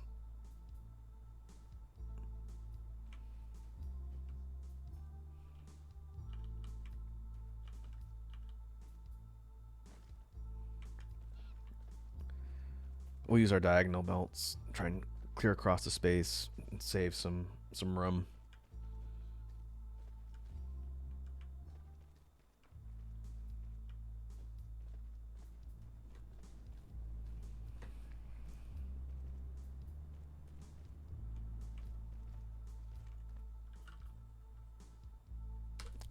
So with that,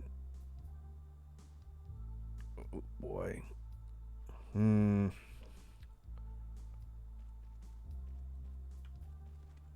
Oh, we can go here because they're lofted. That's nice. They're facing the wrong direction though. I didn't think it would let me actually place it, but yeah, because the bus lines are going over, we can actually stack them. That's handy. I didn't even think about that.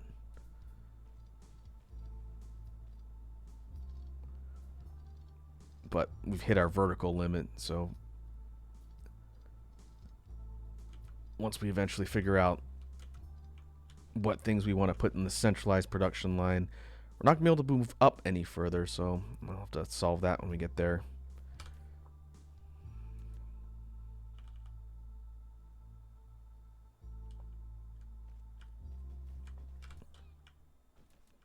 So with this,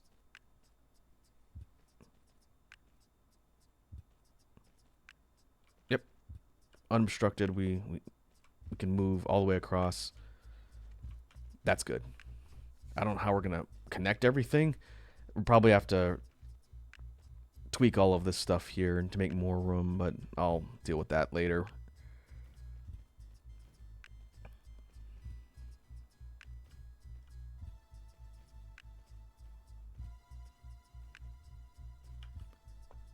In the meantime, we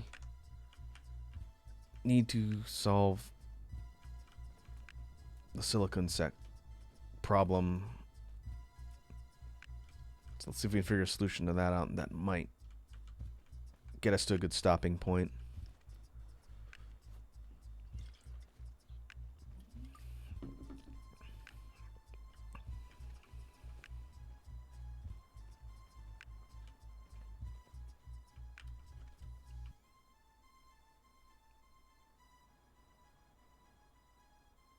Okay, because we have this site down here. Right now, this is primarily focusing on glass and stone brick. This layout is a little inefficient. I wouldn't have set it up this way knowing we would be using a bus construction setup, but that's fine. So let's see. The next nearest stone pile is all the way up here. Alright. Well, we're going to have to set up a mining site here.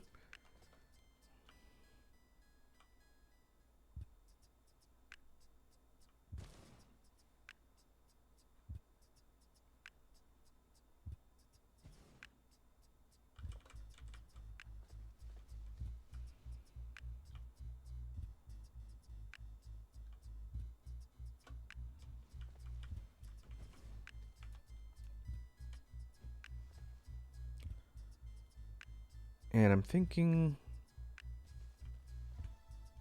maybe we run 3 separate smelting lines parallel, and then we feed the ore. Okay, I gotta think of my space here. So initially, before you get to the late game or mid game and have the ability to fly to other planets to harvest resources there, the only way to get silicon is to smelt it from raw stone, but it's 10 to 1, so it's incredibly inefficient. But that's pretty much our only shot right now. And then once we get the tech, we'll have to re-optimize everything.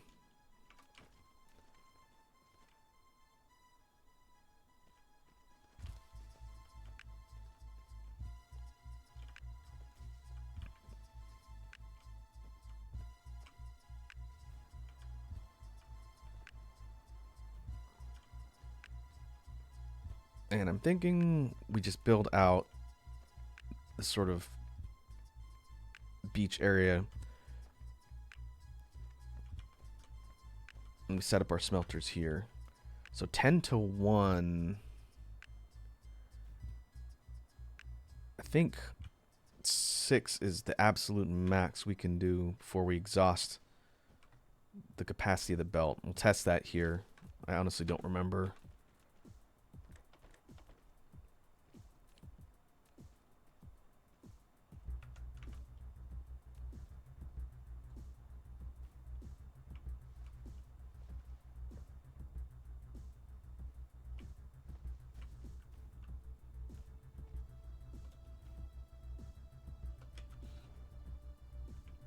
We'll put down 6 and we'll kind of watch what it does before we duplicate this line.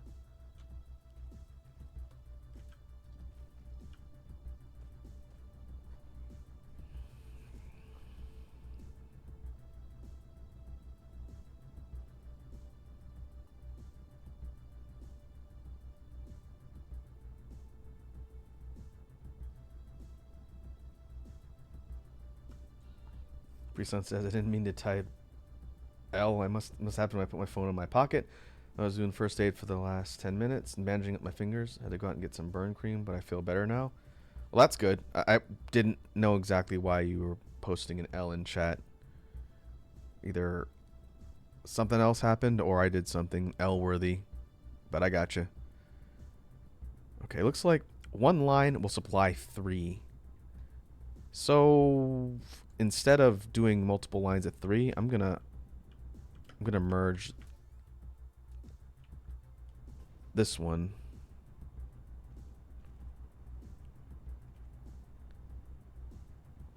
So that it is diverting the ore that it mines here into this main belt, and that should get enough to reach the end. I guess we'll see.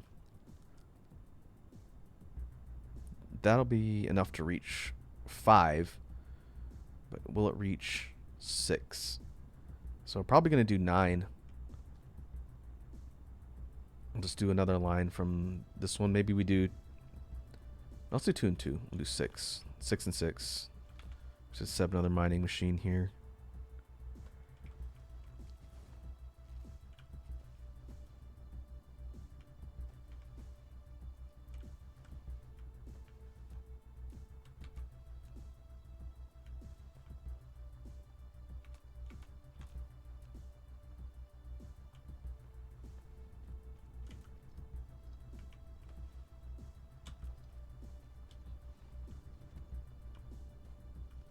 They're going to be slightly offset, but that's fine. They're going to be diverting their contents to the same spot.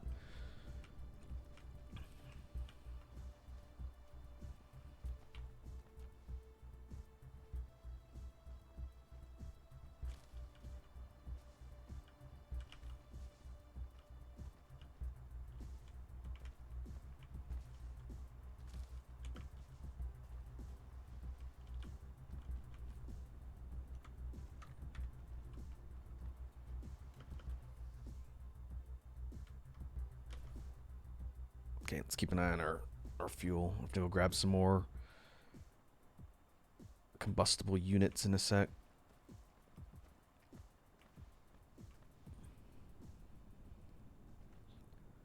Alright, so we want to do the same thing. 6 more smelters, and then we're going to have all this stuff merging the silicon ore into one spot and setting up a spot to refine that into the pure silicon, which is what we need to transport over to the bus.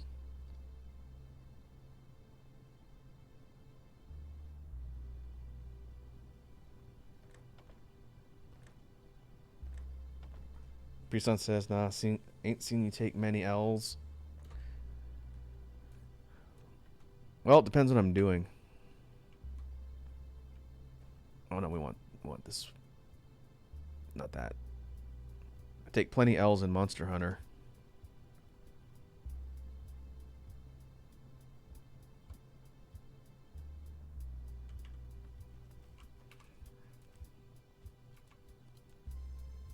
And actually, now that I think about it, going back further, the almost entirety of the God Hand Let's Play was nothing but L's.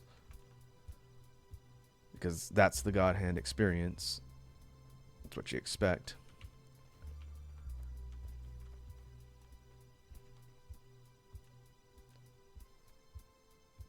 Okay. We power the end of this line.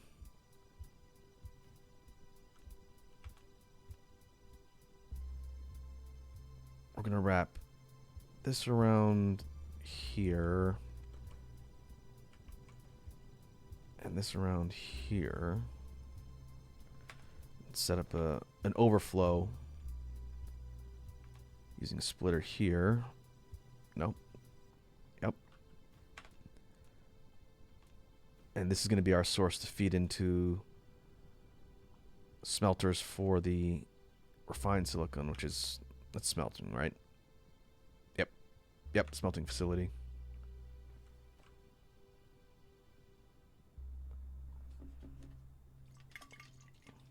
Bison says, I heard you swore in one of Wazzy's streams, but I might be misremembering Monster Prom Road Trip. That would have been the only time.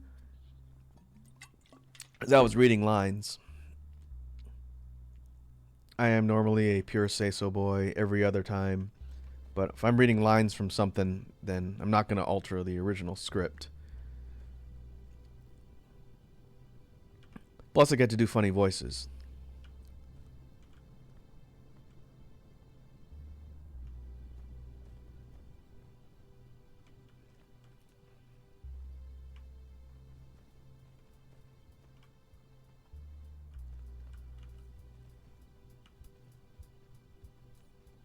Alright, so the way we have this set up,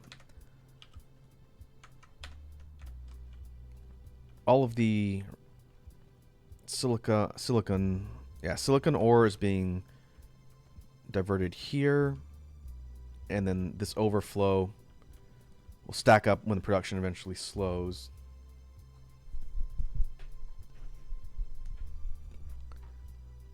And now we're going to set up smelters here to turn this into the actual refined silicon that we need for the bus. Presun says, I try to swear less when I'm talking to you, so if you read my message, you don't got to do extra work. You don't have to do that. You can speak as normally as you want. It's not a big deal. I've gotten pretty good at reading and adapting to things on the fly. And no one else has really asked me that recently. I've had a handful of new people joining the channel. And I haven't had anybody else ask me why I never swear or why I don't read the swear words in other people's chats. I guess it's because it's not a big deal.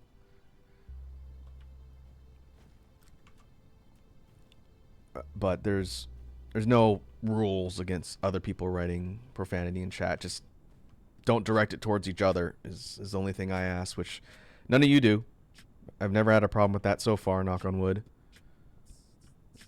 You folks seem pretty good at being decent to each other.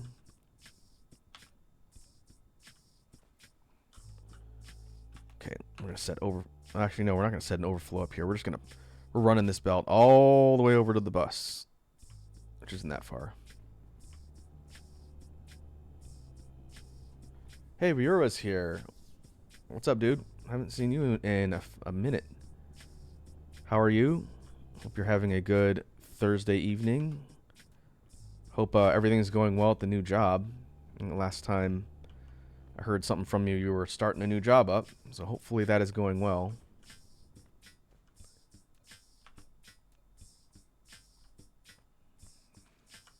Okay, we're running this thing all the way over.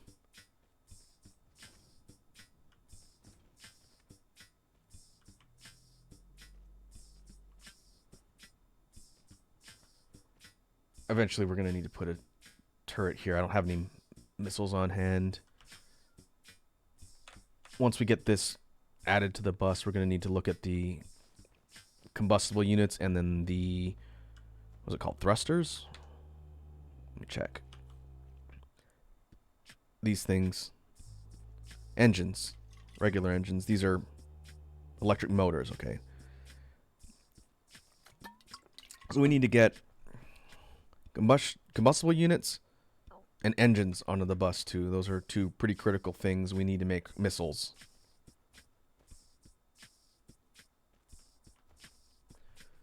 Rira says, I'm doing good. My first actual night at the job is tonight in a few hours. Ah, okay. Well, good luck. Hope everything goes smoothly.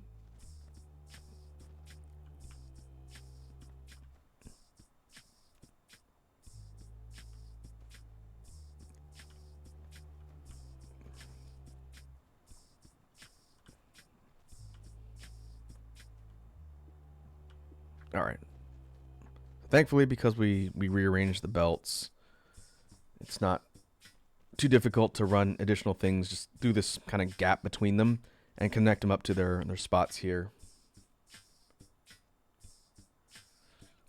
And I don't remember if you've seen me stream this before, Vera, but this is Dyson Sphere program. This is a factory and automation game where the whole point is to build a functioning factory. You maybe saw one of the first streams we did, but we are now playing with the new update that came out last week, which introduces PvE. So in addition to constructing a factory and researching levels of tech, we have to deal with a hostile force of aliens that want to kill us. So the challenge will be getting our base up and running while also fending off angry aliens.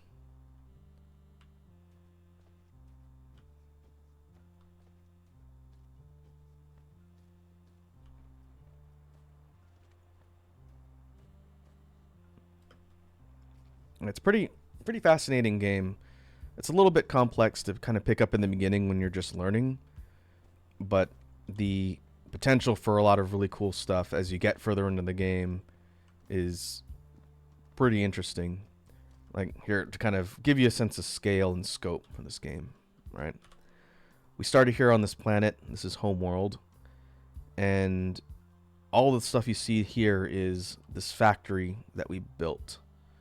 And these long belts are what's called a bus, and that's what we did today. The majority of the stream today has been setting up this centralized resource highway for us to use to pull off and construct things that we need. If we go to the planetary view, this was I was showing Capri Sun earlier, we are starting in a small local system, and the hostile alien force is over here, the dark fog. They're mechanical alien presence, and they're building over here on this other planetary system, and they will systematically and in intervals attack us as our base grows in complexity, to the point where eventually we're going to have to force them out of the system if we want to control it. So we start on this planet, and we've got to establish our base, and then eventually we'll get the ability to leave the planet and start settling on other planets to get their resources, and then from there we deal with ways to fight the dark fog and eventually get them out of our star system. Oh, I guess I can show this too. And then once we do that, once we've had control of the entire system, we get to go look at other star systems. And each one of these multicolored dots is a new star system with its own selection of planets and celestial bodies. And so you could build in all these other places and use logistics to shuttle stuff to and from different star systems. So there's a lot. There's a lot there. And we're just in the early game right now.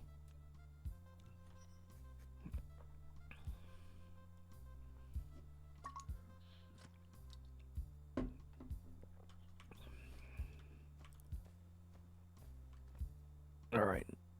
refined silicon is being sent through the resource lines, which is good.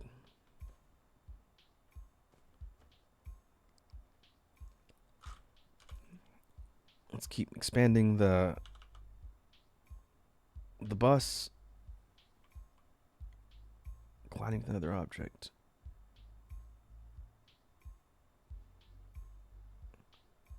What is it colliding with?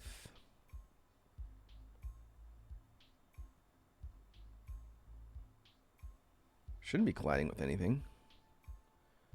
Oh no, it's the splitter. Ah, the splitter. Okay. Okay, that's easy enough to solve. We're just gonna move all these belts up. There's no pick up and drop command in this game. That would be nice. We have to just delete stuff and then move it where it needs to be. And then rebuild it.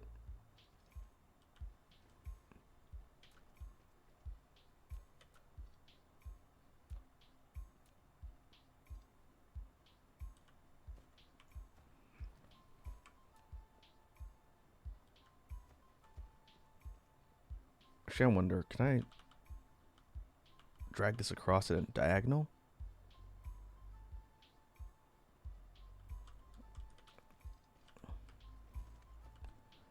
Yes, I can. I just have to change the direction of the belts.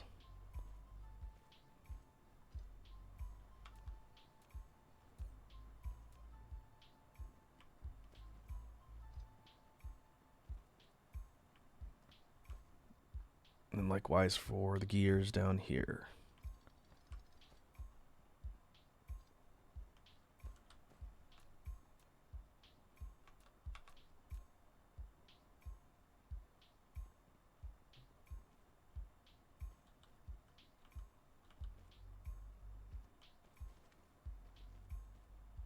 There we go. Now it should be out of the way. We can drop the next section of the bus and it won't run into that other path.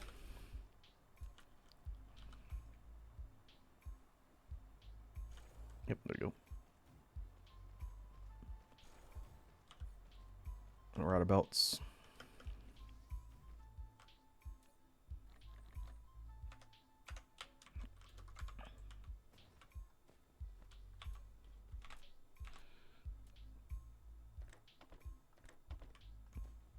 The reason why these are stacking up so slow is because it's only pulling one completed belt out at a time and does it in stacks. Alright, so now, yeah, now it should fill up a lot faster.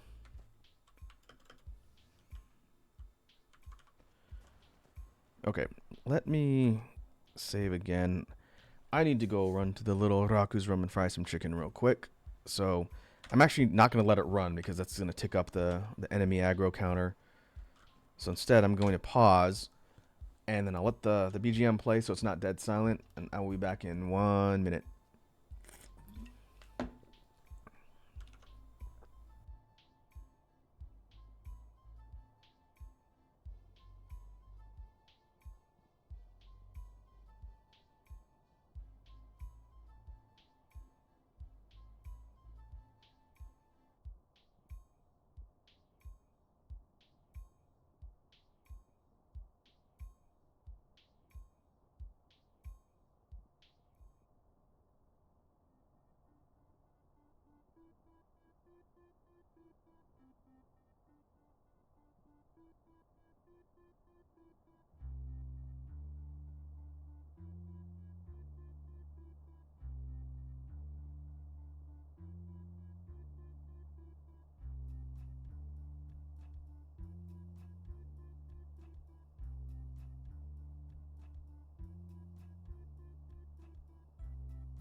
All right. Chicken has been successfully fried.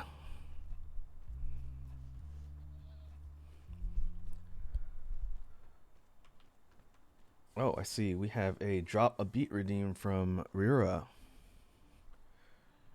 Very well. Fortunately, the game audio is not that loud, but I need to pause the BGM. So let me do that. There we go.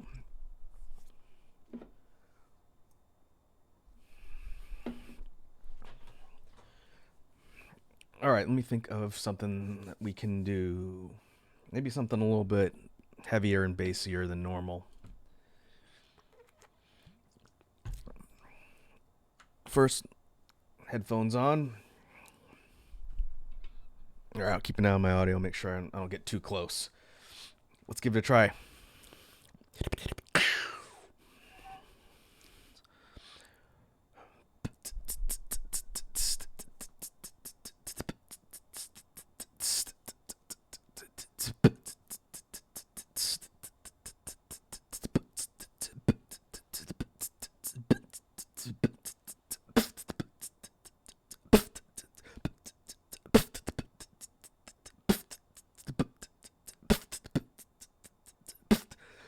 Money on my mother mind. Got 5 haircuts at the same time. White gold heads, jet ski, made of wine. Foie gras bust of Albert Einstein. Get money. That came in right while I was doing the beat, so I immediately got my headphones. But thank you for the gifted sub, Rira. Enjoy the gifted sub, Capri Sun. Let's start over. Or let's continue.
All right, BGM back on. Headphones back off. And we continue. Yeah, thanks again for the gifted sub. You're much appreciated.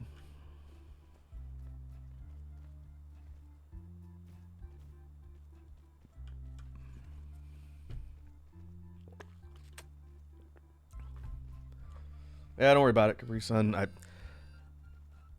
I thought about trying to sync up the beat with the actual redeem, since it's just a section of the bars from the song Whales, but I don't know if there's a delay between the alert playing and what I'm doing from my mic, so I figured I'd just let it play and then restart the beat. I hadn't gotten that far into it anyway. It's all good. Okay, all right. So let's keep working our way up the tree. I want to at least have a plan ready for the next tier on the bus, because we're going to need the stuff on there very soon. And that's going to be the combustibles. But again, our layout here is not ideal. What would be nice would be if I could just run a line from this one to the bus, but this is currently supplying these combustible units to the entirety of the power stations over here. And is it actually reaching all of them? I'm still trying to figure out the most optimal layout for these thermal powers. These are thermal stations that are using the combustible objects as fuel to generate power.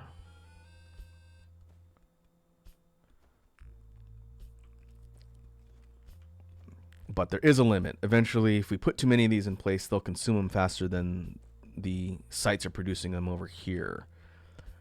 But what we could do,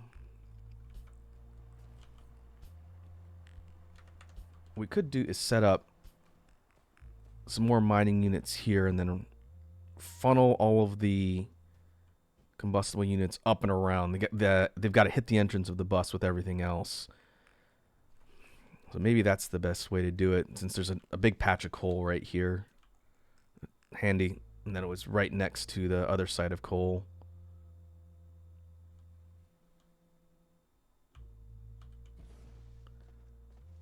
Oh, actually, that's going to be a problem because that's going to intersect with the bus.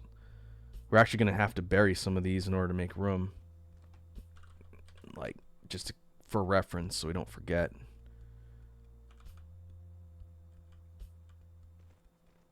There's two nodes that we have to bury, which just means they're hidden. We can build on top of them.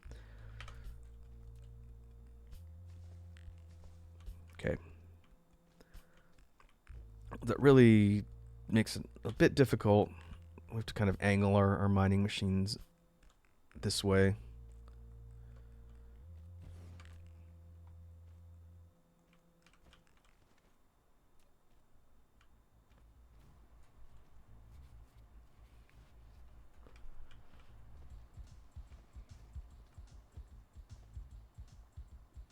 But that's not a big deal. I think I want to do 2 different production lines, 2 rows of 6 assemblers turning this coal into combustible units, and I'm going to funnel that all the way up to the bus.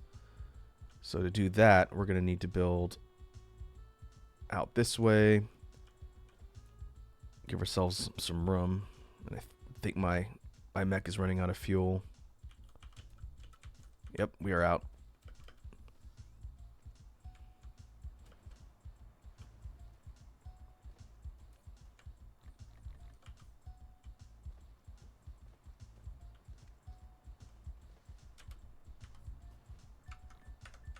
Make sure we don't run out.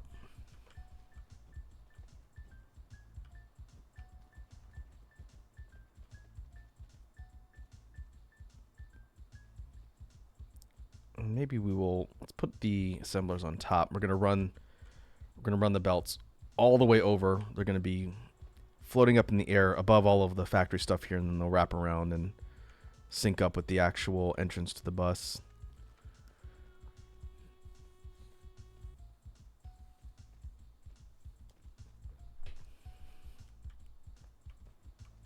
Freeson says almost 3 weeks free of smoking. That's great. Congratulations. It is no small feat to kick smoking of any kind, really, whether it's cigarettes, weed, or both, or one or the other.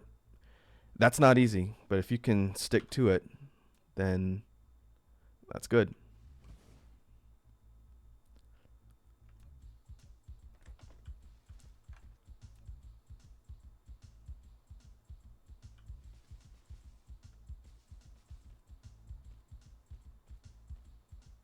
Okay, let's see. We're gonna run these into a splitter to merge them, then we're gonna loft that.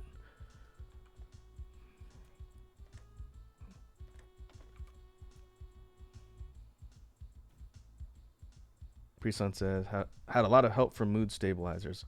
I see. That's good. It sounds like a kind of a way to level everything out. But that's good. You just gotta fight the battle one fight at a time. I know a couple people who had long time smoking habits and they quit, and I think they were much better off for it in the long run.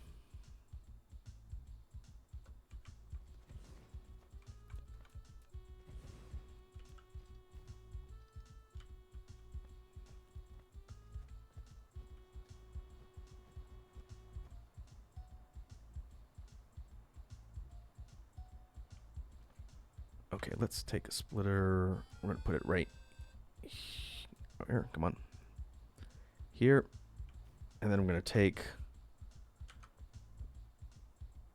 this line of assemblers. I think I've got a. We have enough room. Yep, just barely.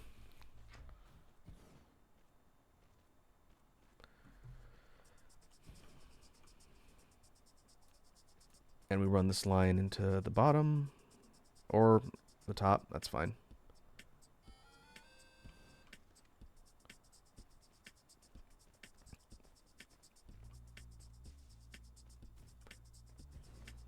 Oh, the input. I need to be careful with the input. Then we're going to run this mining machine up here. Its input's going to go in the top.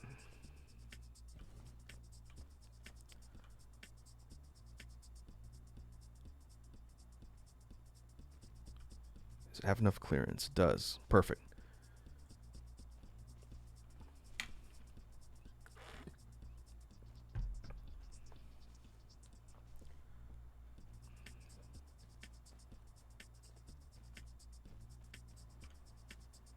All right, now it's running here. We'll go ahead and save. I see Lava King is here. Lava King redeemed a Raku Faktu. All right, welcome Lava King. How you doing? Let me save our progress, and I gotta go pull up the list.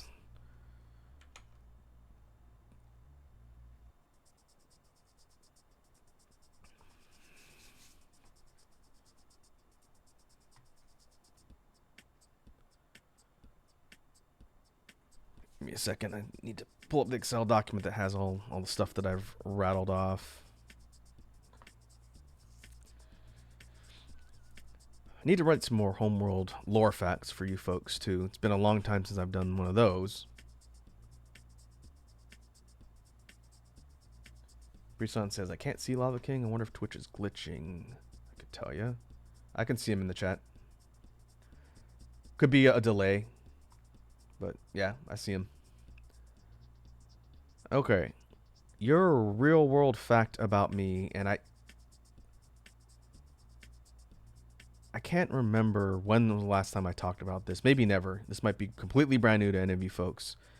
But I know how to play Mahjong, which is an old Chinese game, hundreds of years, thousands of years old, I think. I learned in the last couple of years because some people I know play, and they taught me. And it's a really cool game. It is surprisingly competitive to play Mahjong, and it's not really that hard. You need to be able to read in Asian, though, because some of the numbers are in Chinese. I know the numbers because I studied Japanese, and the numbers are the same.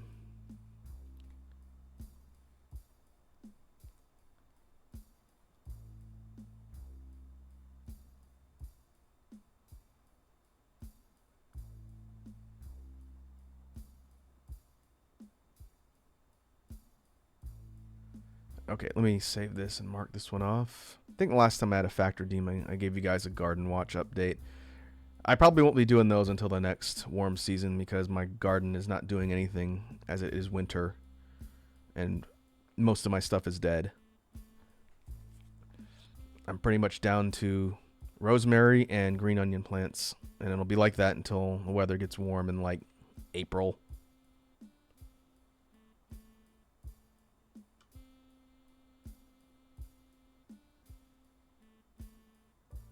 Freesun says, Mahjong is fun. I used to have an app for it, but it got ad filled.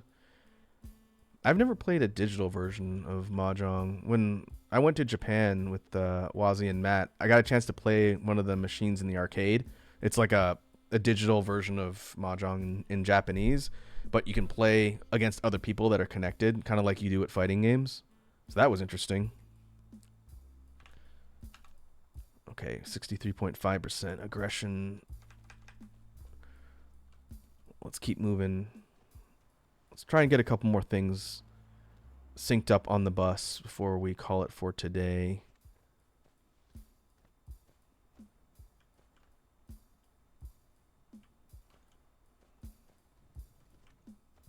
Would have been a perfect path.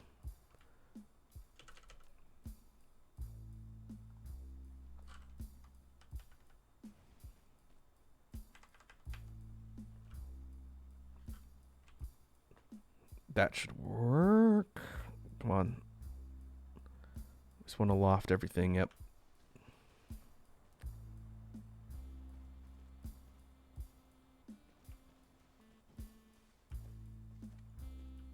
Breeson asks IRL or in game. Are you talking about the mahjong thing?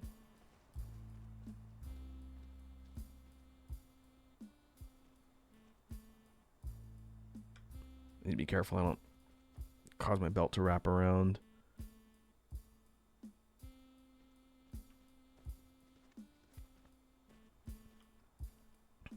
Oh, spices. Oh, you're talking about my garden? I'm talking about in real life. I have a garden of sorts.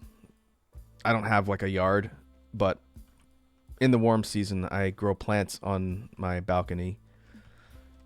And I usually report in on how my garden is doing as part of the fact redeems until someone tells me they don't like that, which maybe I'll make it a separate redeem if people feel like they're getting cheated hearing about my gardening.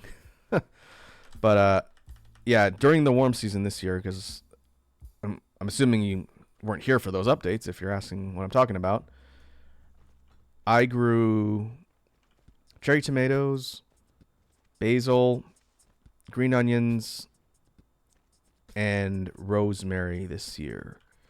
My cherry tomatoes did okay. Where I live, we had kind of a late warm season, so it didn't do as well as I would have liked. My basil got absolutely devastated this year by bugs.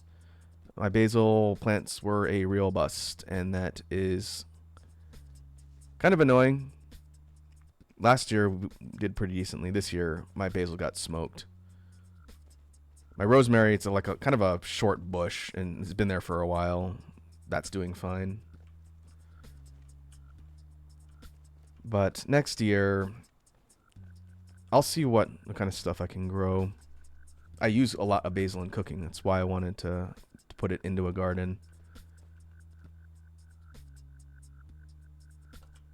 But I don't have a lot of space, so I can't put like big, tall plants or things that are going to grow all over the place, or I will probably earn the wrath and fury of my HOA.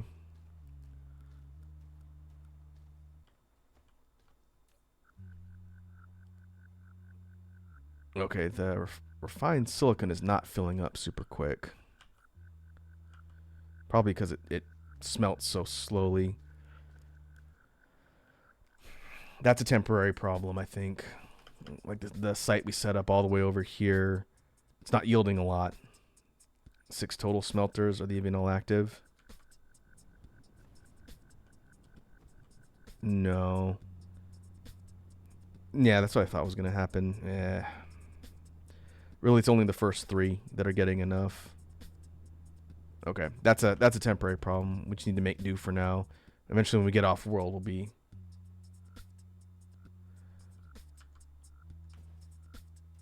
be farming actual native silicon ore in the environment and crafting, and we have a whole lot more at our disposal.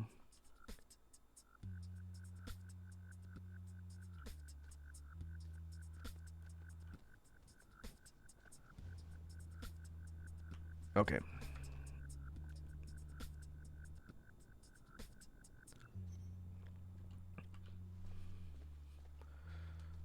Let's see. So now we have everything filling up the combustible units. I always forget the other part. Combustible units. So the next thing we would need would be engines. And these aren't used for a ton right now. We need them for the battlefield analysis base. This thing's really important. This is the thing that helps you build, and it keeps track of your defenses. That does a lot. It's a really powerful structure.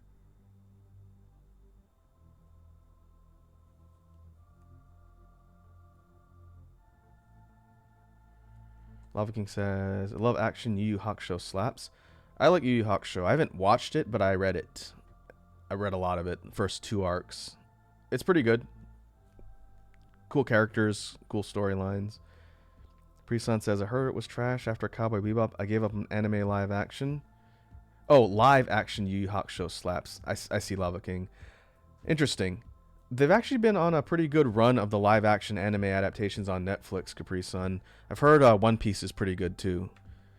that had every right to be terrible, especially after, like you said, the debacle that was Cowboy Bebop. But everyone I know who saw One Piece said it was pretty good. It's a little bit different from the original material, but it does it well. Okay, you've seen that one. I haven't talked to anybody else who's seen Yu Yu Hakusho, but Lava King, if you've read the original and you compare it, and if you can make any sort of evaluation on that, I'd be curious to know, like, compared to the original, is the live action good? Or does it do something a little bit different, but still good?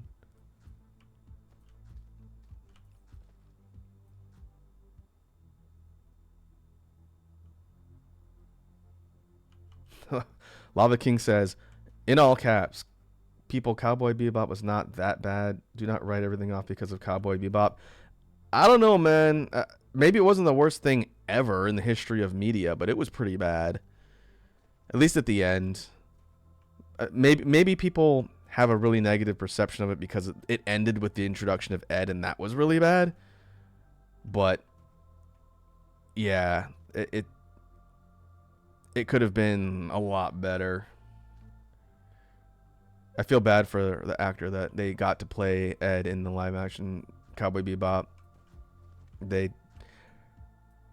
got a lot more hate than I think they deserve. I blame the direction, not the acting. It's unfortunate. It's a good thing that person didn't have a social media presence, or they would have been absolutely bullied into oblivion off the internet.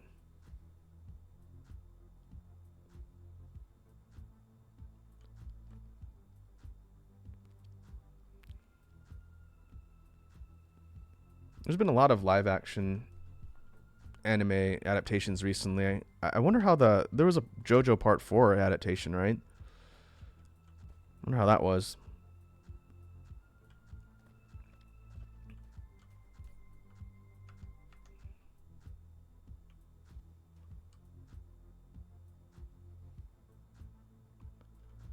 Okay, let's see. We need to figure out how to get engines, and we need coils and copper. So what I did before, and I don't think this will be an issue. Well, I guess we'll find out. I actually ran belts from the bus into a site that was creating the engines, and then I ran that straight to the source, which I don't normally do, but I think it'll work. Let's try it. The point is to try not to deplete all of our resources faster than we can get them filled.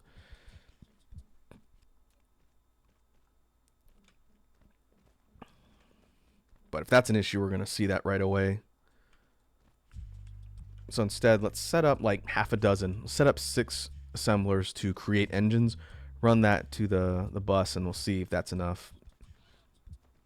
Because what do we need engines for? We need engines for turrets, which we can't build because we don't have the engines yet, or the motors. We also need engines for missiles. That's probably the most important. And then we need it for the analysis towers. We have not seen the missile turrets actively fire because I had to go intercept the threat. Let's do this. I got to keep an eye on the time. I need to eat dinner soon. Let's keep working on the bus until we get through one more attack, and then we'll call it from there. Because I'd like to set up some defenses to show off the missile turrets, but I have no idea if... Actually, maybe I do have an idea which way they're going to attack from, because they're going to attack from their nearest base, which is over here. The dark fog is accumulating their forces here, and so they're probably going to go... Oh boy, they're probably going to hit this one. What is even over here?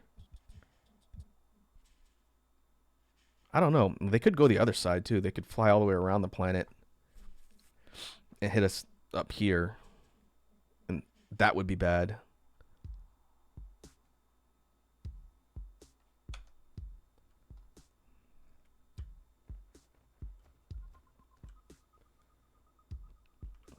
I guess we won't we'll figure that out.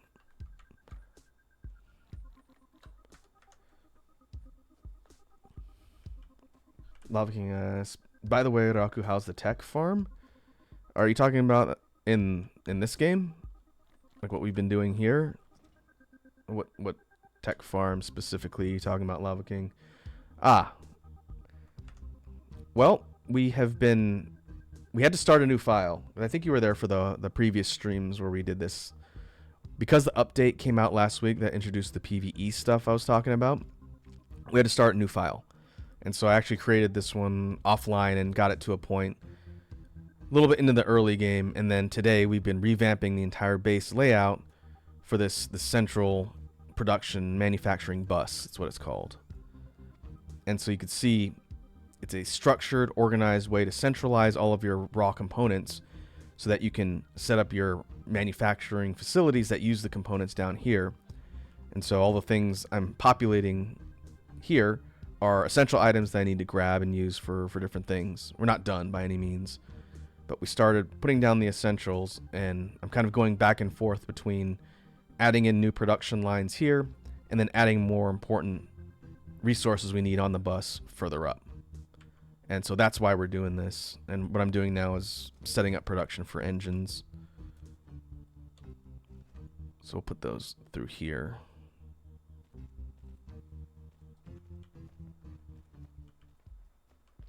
But yeah, it's going. Like I was telling the folks in the chat earlier, if I had the ability to stream this game for like 5 or 6 hours, I could show so much more progress. But I don't know if I have the physical endurance or the time to be able to do it for that long. So we just do the best we can.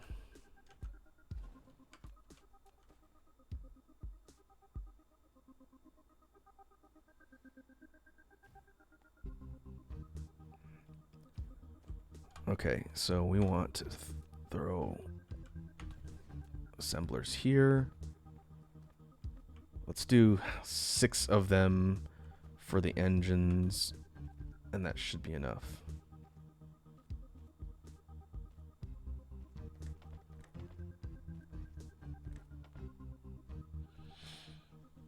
Lava King says the biggest flex of the show they can say is they did the Dragon of Darkness Flame Justice. Was that CGI?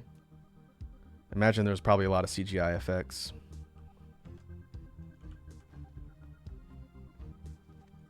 Okay, let's move you out of the way.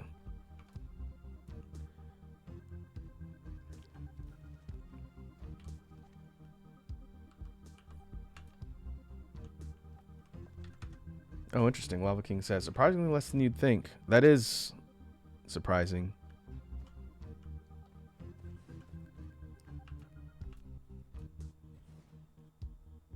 You know, usually modern shows are like a CGI fest.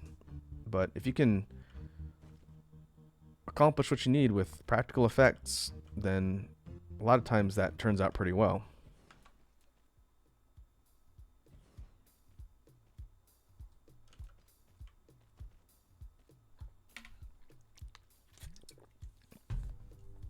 Lots of practical effects, and I think there's a lot of cases for practical effects that you can make in media going back a ways. You know, going to the older days of filmmaking. Just make myself sound old.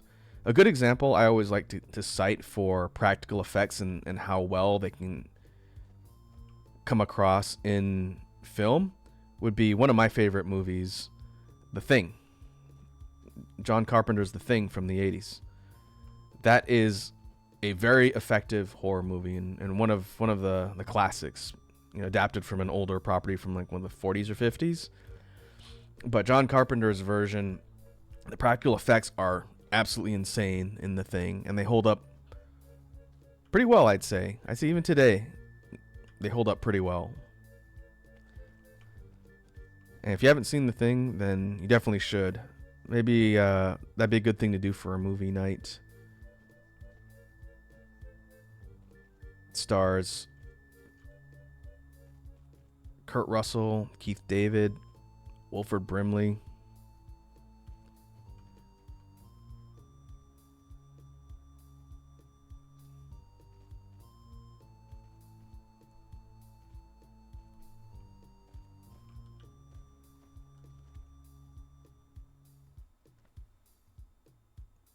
All right, so we got engines heading up and landing on the bus.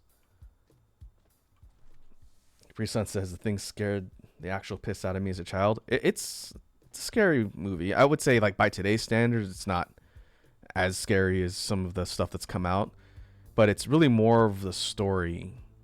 It's kind of like Among Us, like the inspiration for Among Us, as stupid as that sounds to say.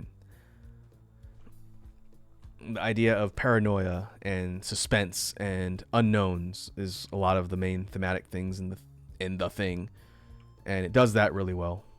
You never really know because you feel like you know about it as much as the characters when it comes to what's going on, and it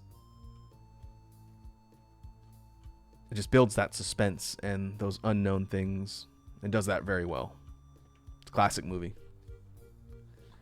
Pre-Sun says, I watched it in 2010 while high on ADHD meds and super paranoid because of the meds. That would definitely make the experience a bit more unique, I would say.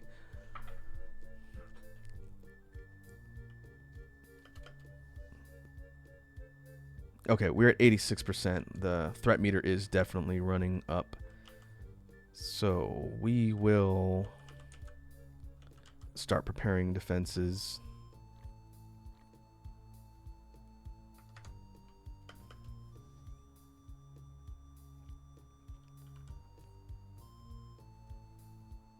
I think what I want to do is drop a turret. Where did it go? I'm going to drop a missile turret at least on the fringes of every major section of the main base. So there's one here that'll cover pretty much all of that. This one will cover a little bit above. This one will cover over here.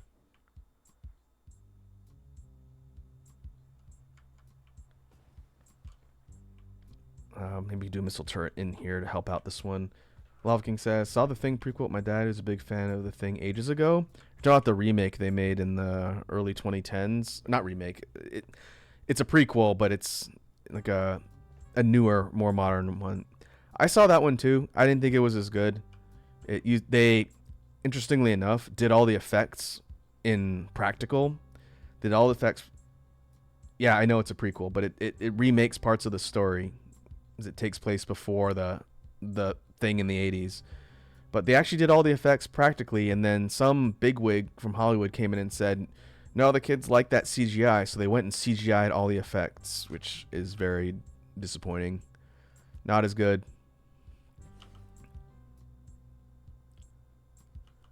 But yeah, it takes place before the 80s one. It tells what happens to the Norwegians.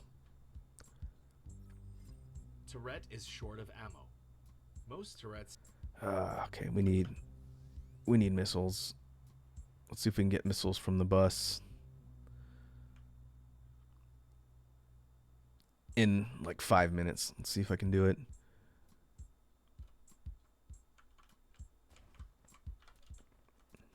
Let's put you here. Put you here. Missiles require. Okay, so we need circuit boards.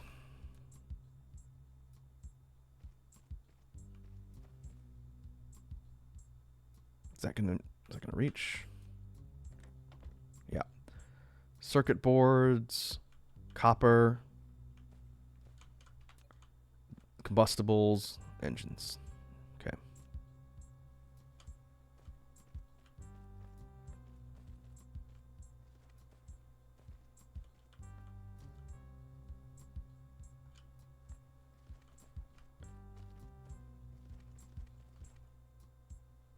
There it is.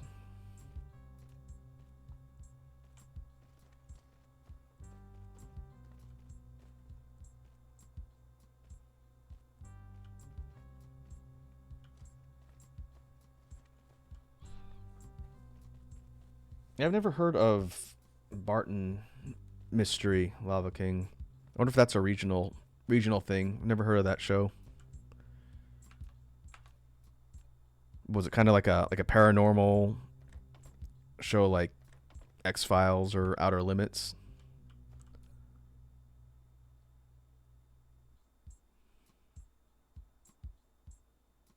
Oh, it's Canadian anime, huh? Okay. Interesting.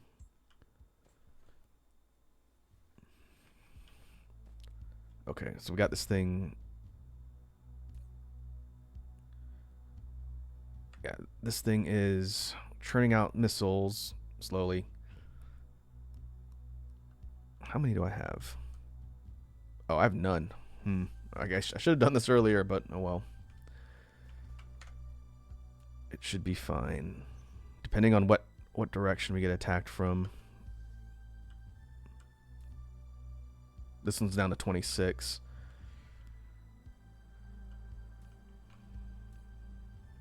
That one will be fine.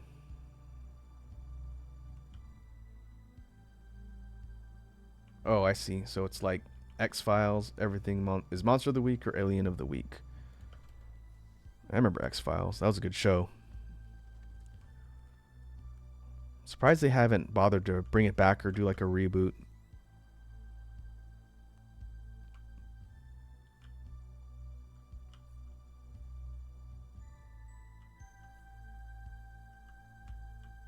Alright.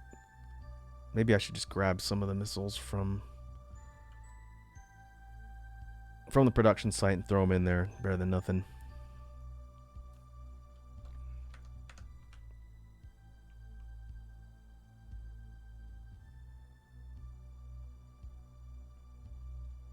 Oh, it was based on a French comic, huh?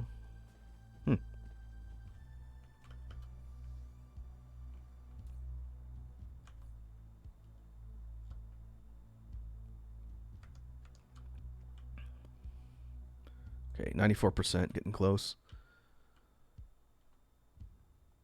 94%, about 50% power consumption.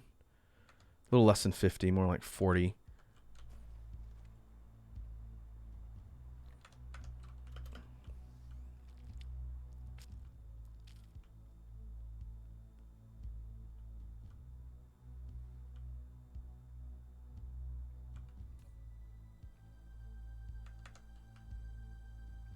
%.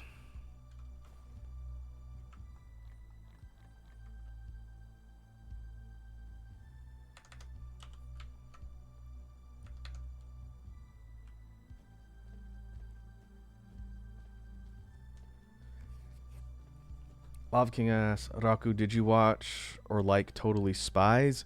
I have never seen Totally Spies. It was a bit after my time in animation. But I have seen a lot of the discussion around it. And I think I can understand why a lot of the internet is the way it is with people who would have grown up watching that show. But I've heard good things about it. It's generally a pretty popular show, yeah. But no, I haven't seen it. I know what it's about, roughly the premise, but I've never seen it.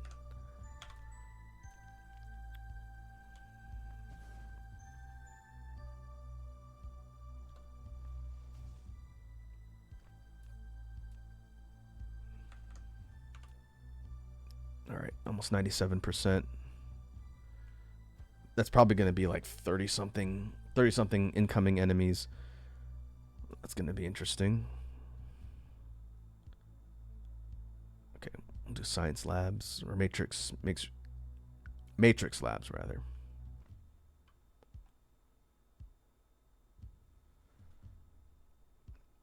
Oh, the animation studios that made Totally Spies made Martin. I gotcha.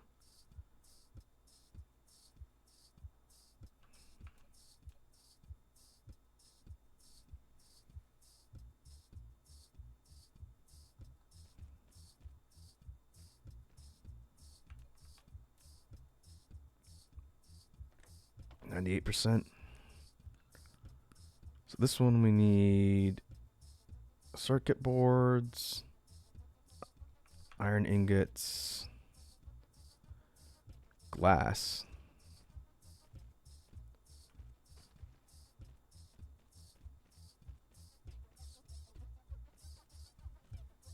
and coils.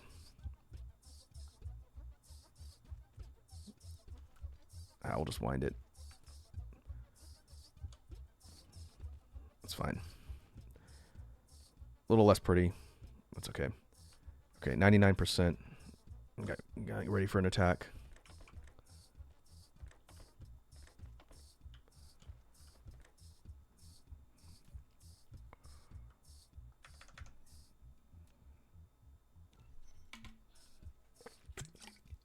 Yura says, bye, Raku. Got to get ready for work. See you later. All right, dude. Thanks for stopping by and hanging out. Good luck first day on the job. Just do your best, and I'm sure you'll be fine. Hopefully everything goes smoothly.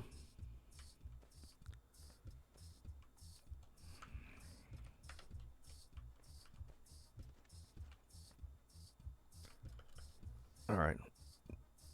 We're pretty much topped out at almost 100%. You know what? That turret I'm going to need to resupply at some point. In the meantime, I'm going to throw the rockets in my arsenal. So your mech can arm itself with different types of weaponry. It has like an energy cannon. You can use bullets, which is what these Gauss turrets use. You can use missiles, which do more damage. So that's what I threw in there now. Now they're active. Okay, 547.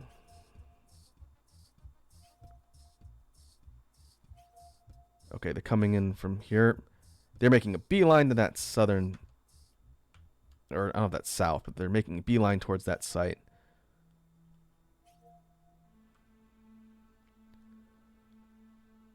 And I need to unlock the tech that allows me to kind of fast fly around the planet.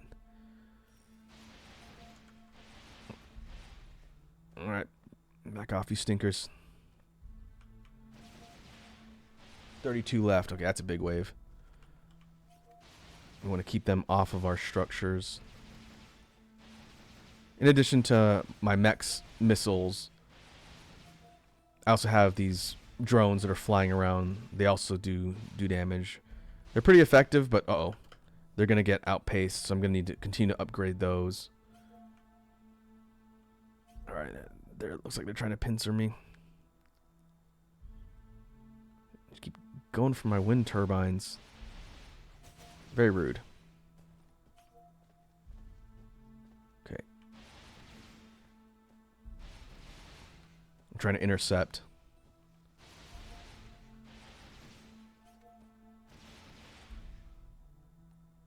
There we go. Okay, I got to do something about this end of the base. That's why. Okay, I'm just going to delete these. I don't think I need them.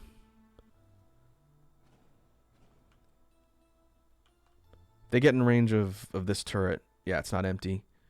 Then it'll start shooting. But they've got to actually get within range, and those towers are out of range. So it probably makes sense to put down a turret here just for safekeeping.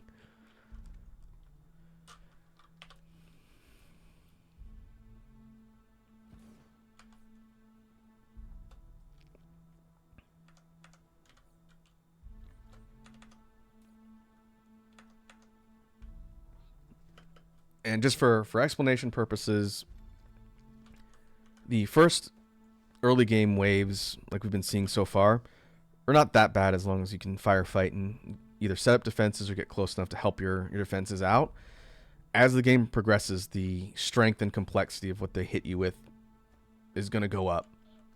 So we can't get complacent. We're going to need to keep building our tech up and automating our forces so that we can protect ourselves as the stronger waves come. I think it's going to be overall numbers in the beginning, but later on there'll be planetary-sized threats of fleets of ships that'll basically Independence Day nuke you from orbit. And so that's definitely where we're headed.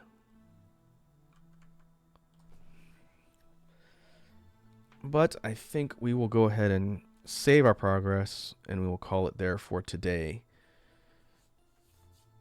When we pick up next time, I'll probably try and do a little more refining on the base between now and then, try and get us some forward progress so we can move into the next phases faster next time. But in the meantime, let me go and take a look at the homie list and see who is online that we can raid.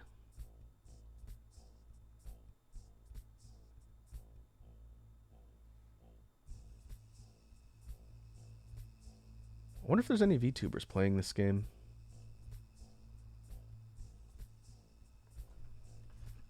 Let me take a look. Be cool to spread the vibes to someone in the VTubing scene, but I don't know how popular the game is. I don't see anybody. I see plenty of flesh tubers, but I don't see any VTubers.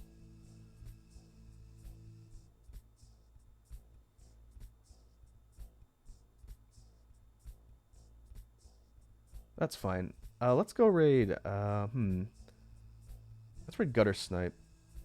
One of my fellow VTuber peers. This guy's a pixel-based VTuber. So we can do that. So let me set this up. Pause BGM.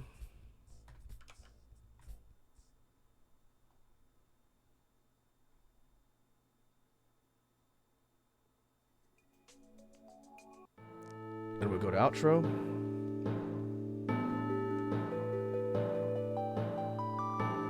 And I think we are set up and good to go. So thanks again for all the folks who came and hung out. Again, a little bit less progress this time, but hopefully setting all this stuff up in Dyson Sphere is interesting. We will be back with this game next week, but the next scheduled stream for this week is Saturday. We back Saturday afternoon to play some more Blasphemous and try and make some more progress there. I think that's what's on my schedule. But should be a good time. So until then, hope you all have a good rest of your evening. Now let's go see what Gutter Snipe is up to.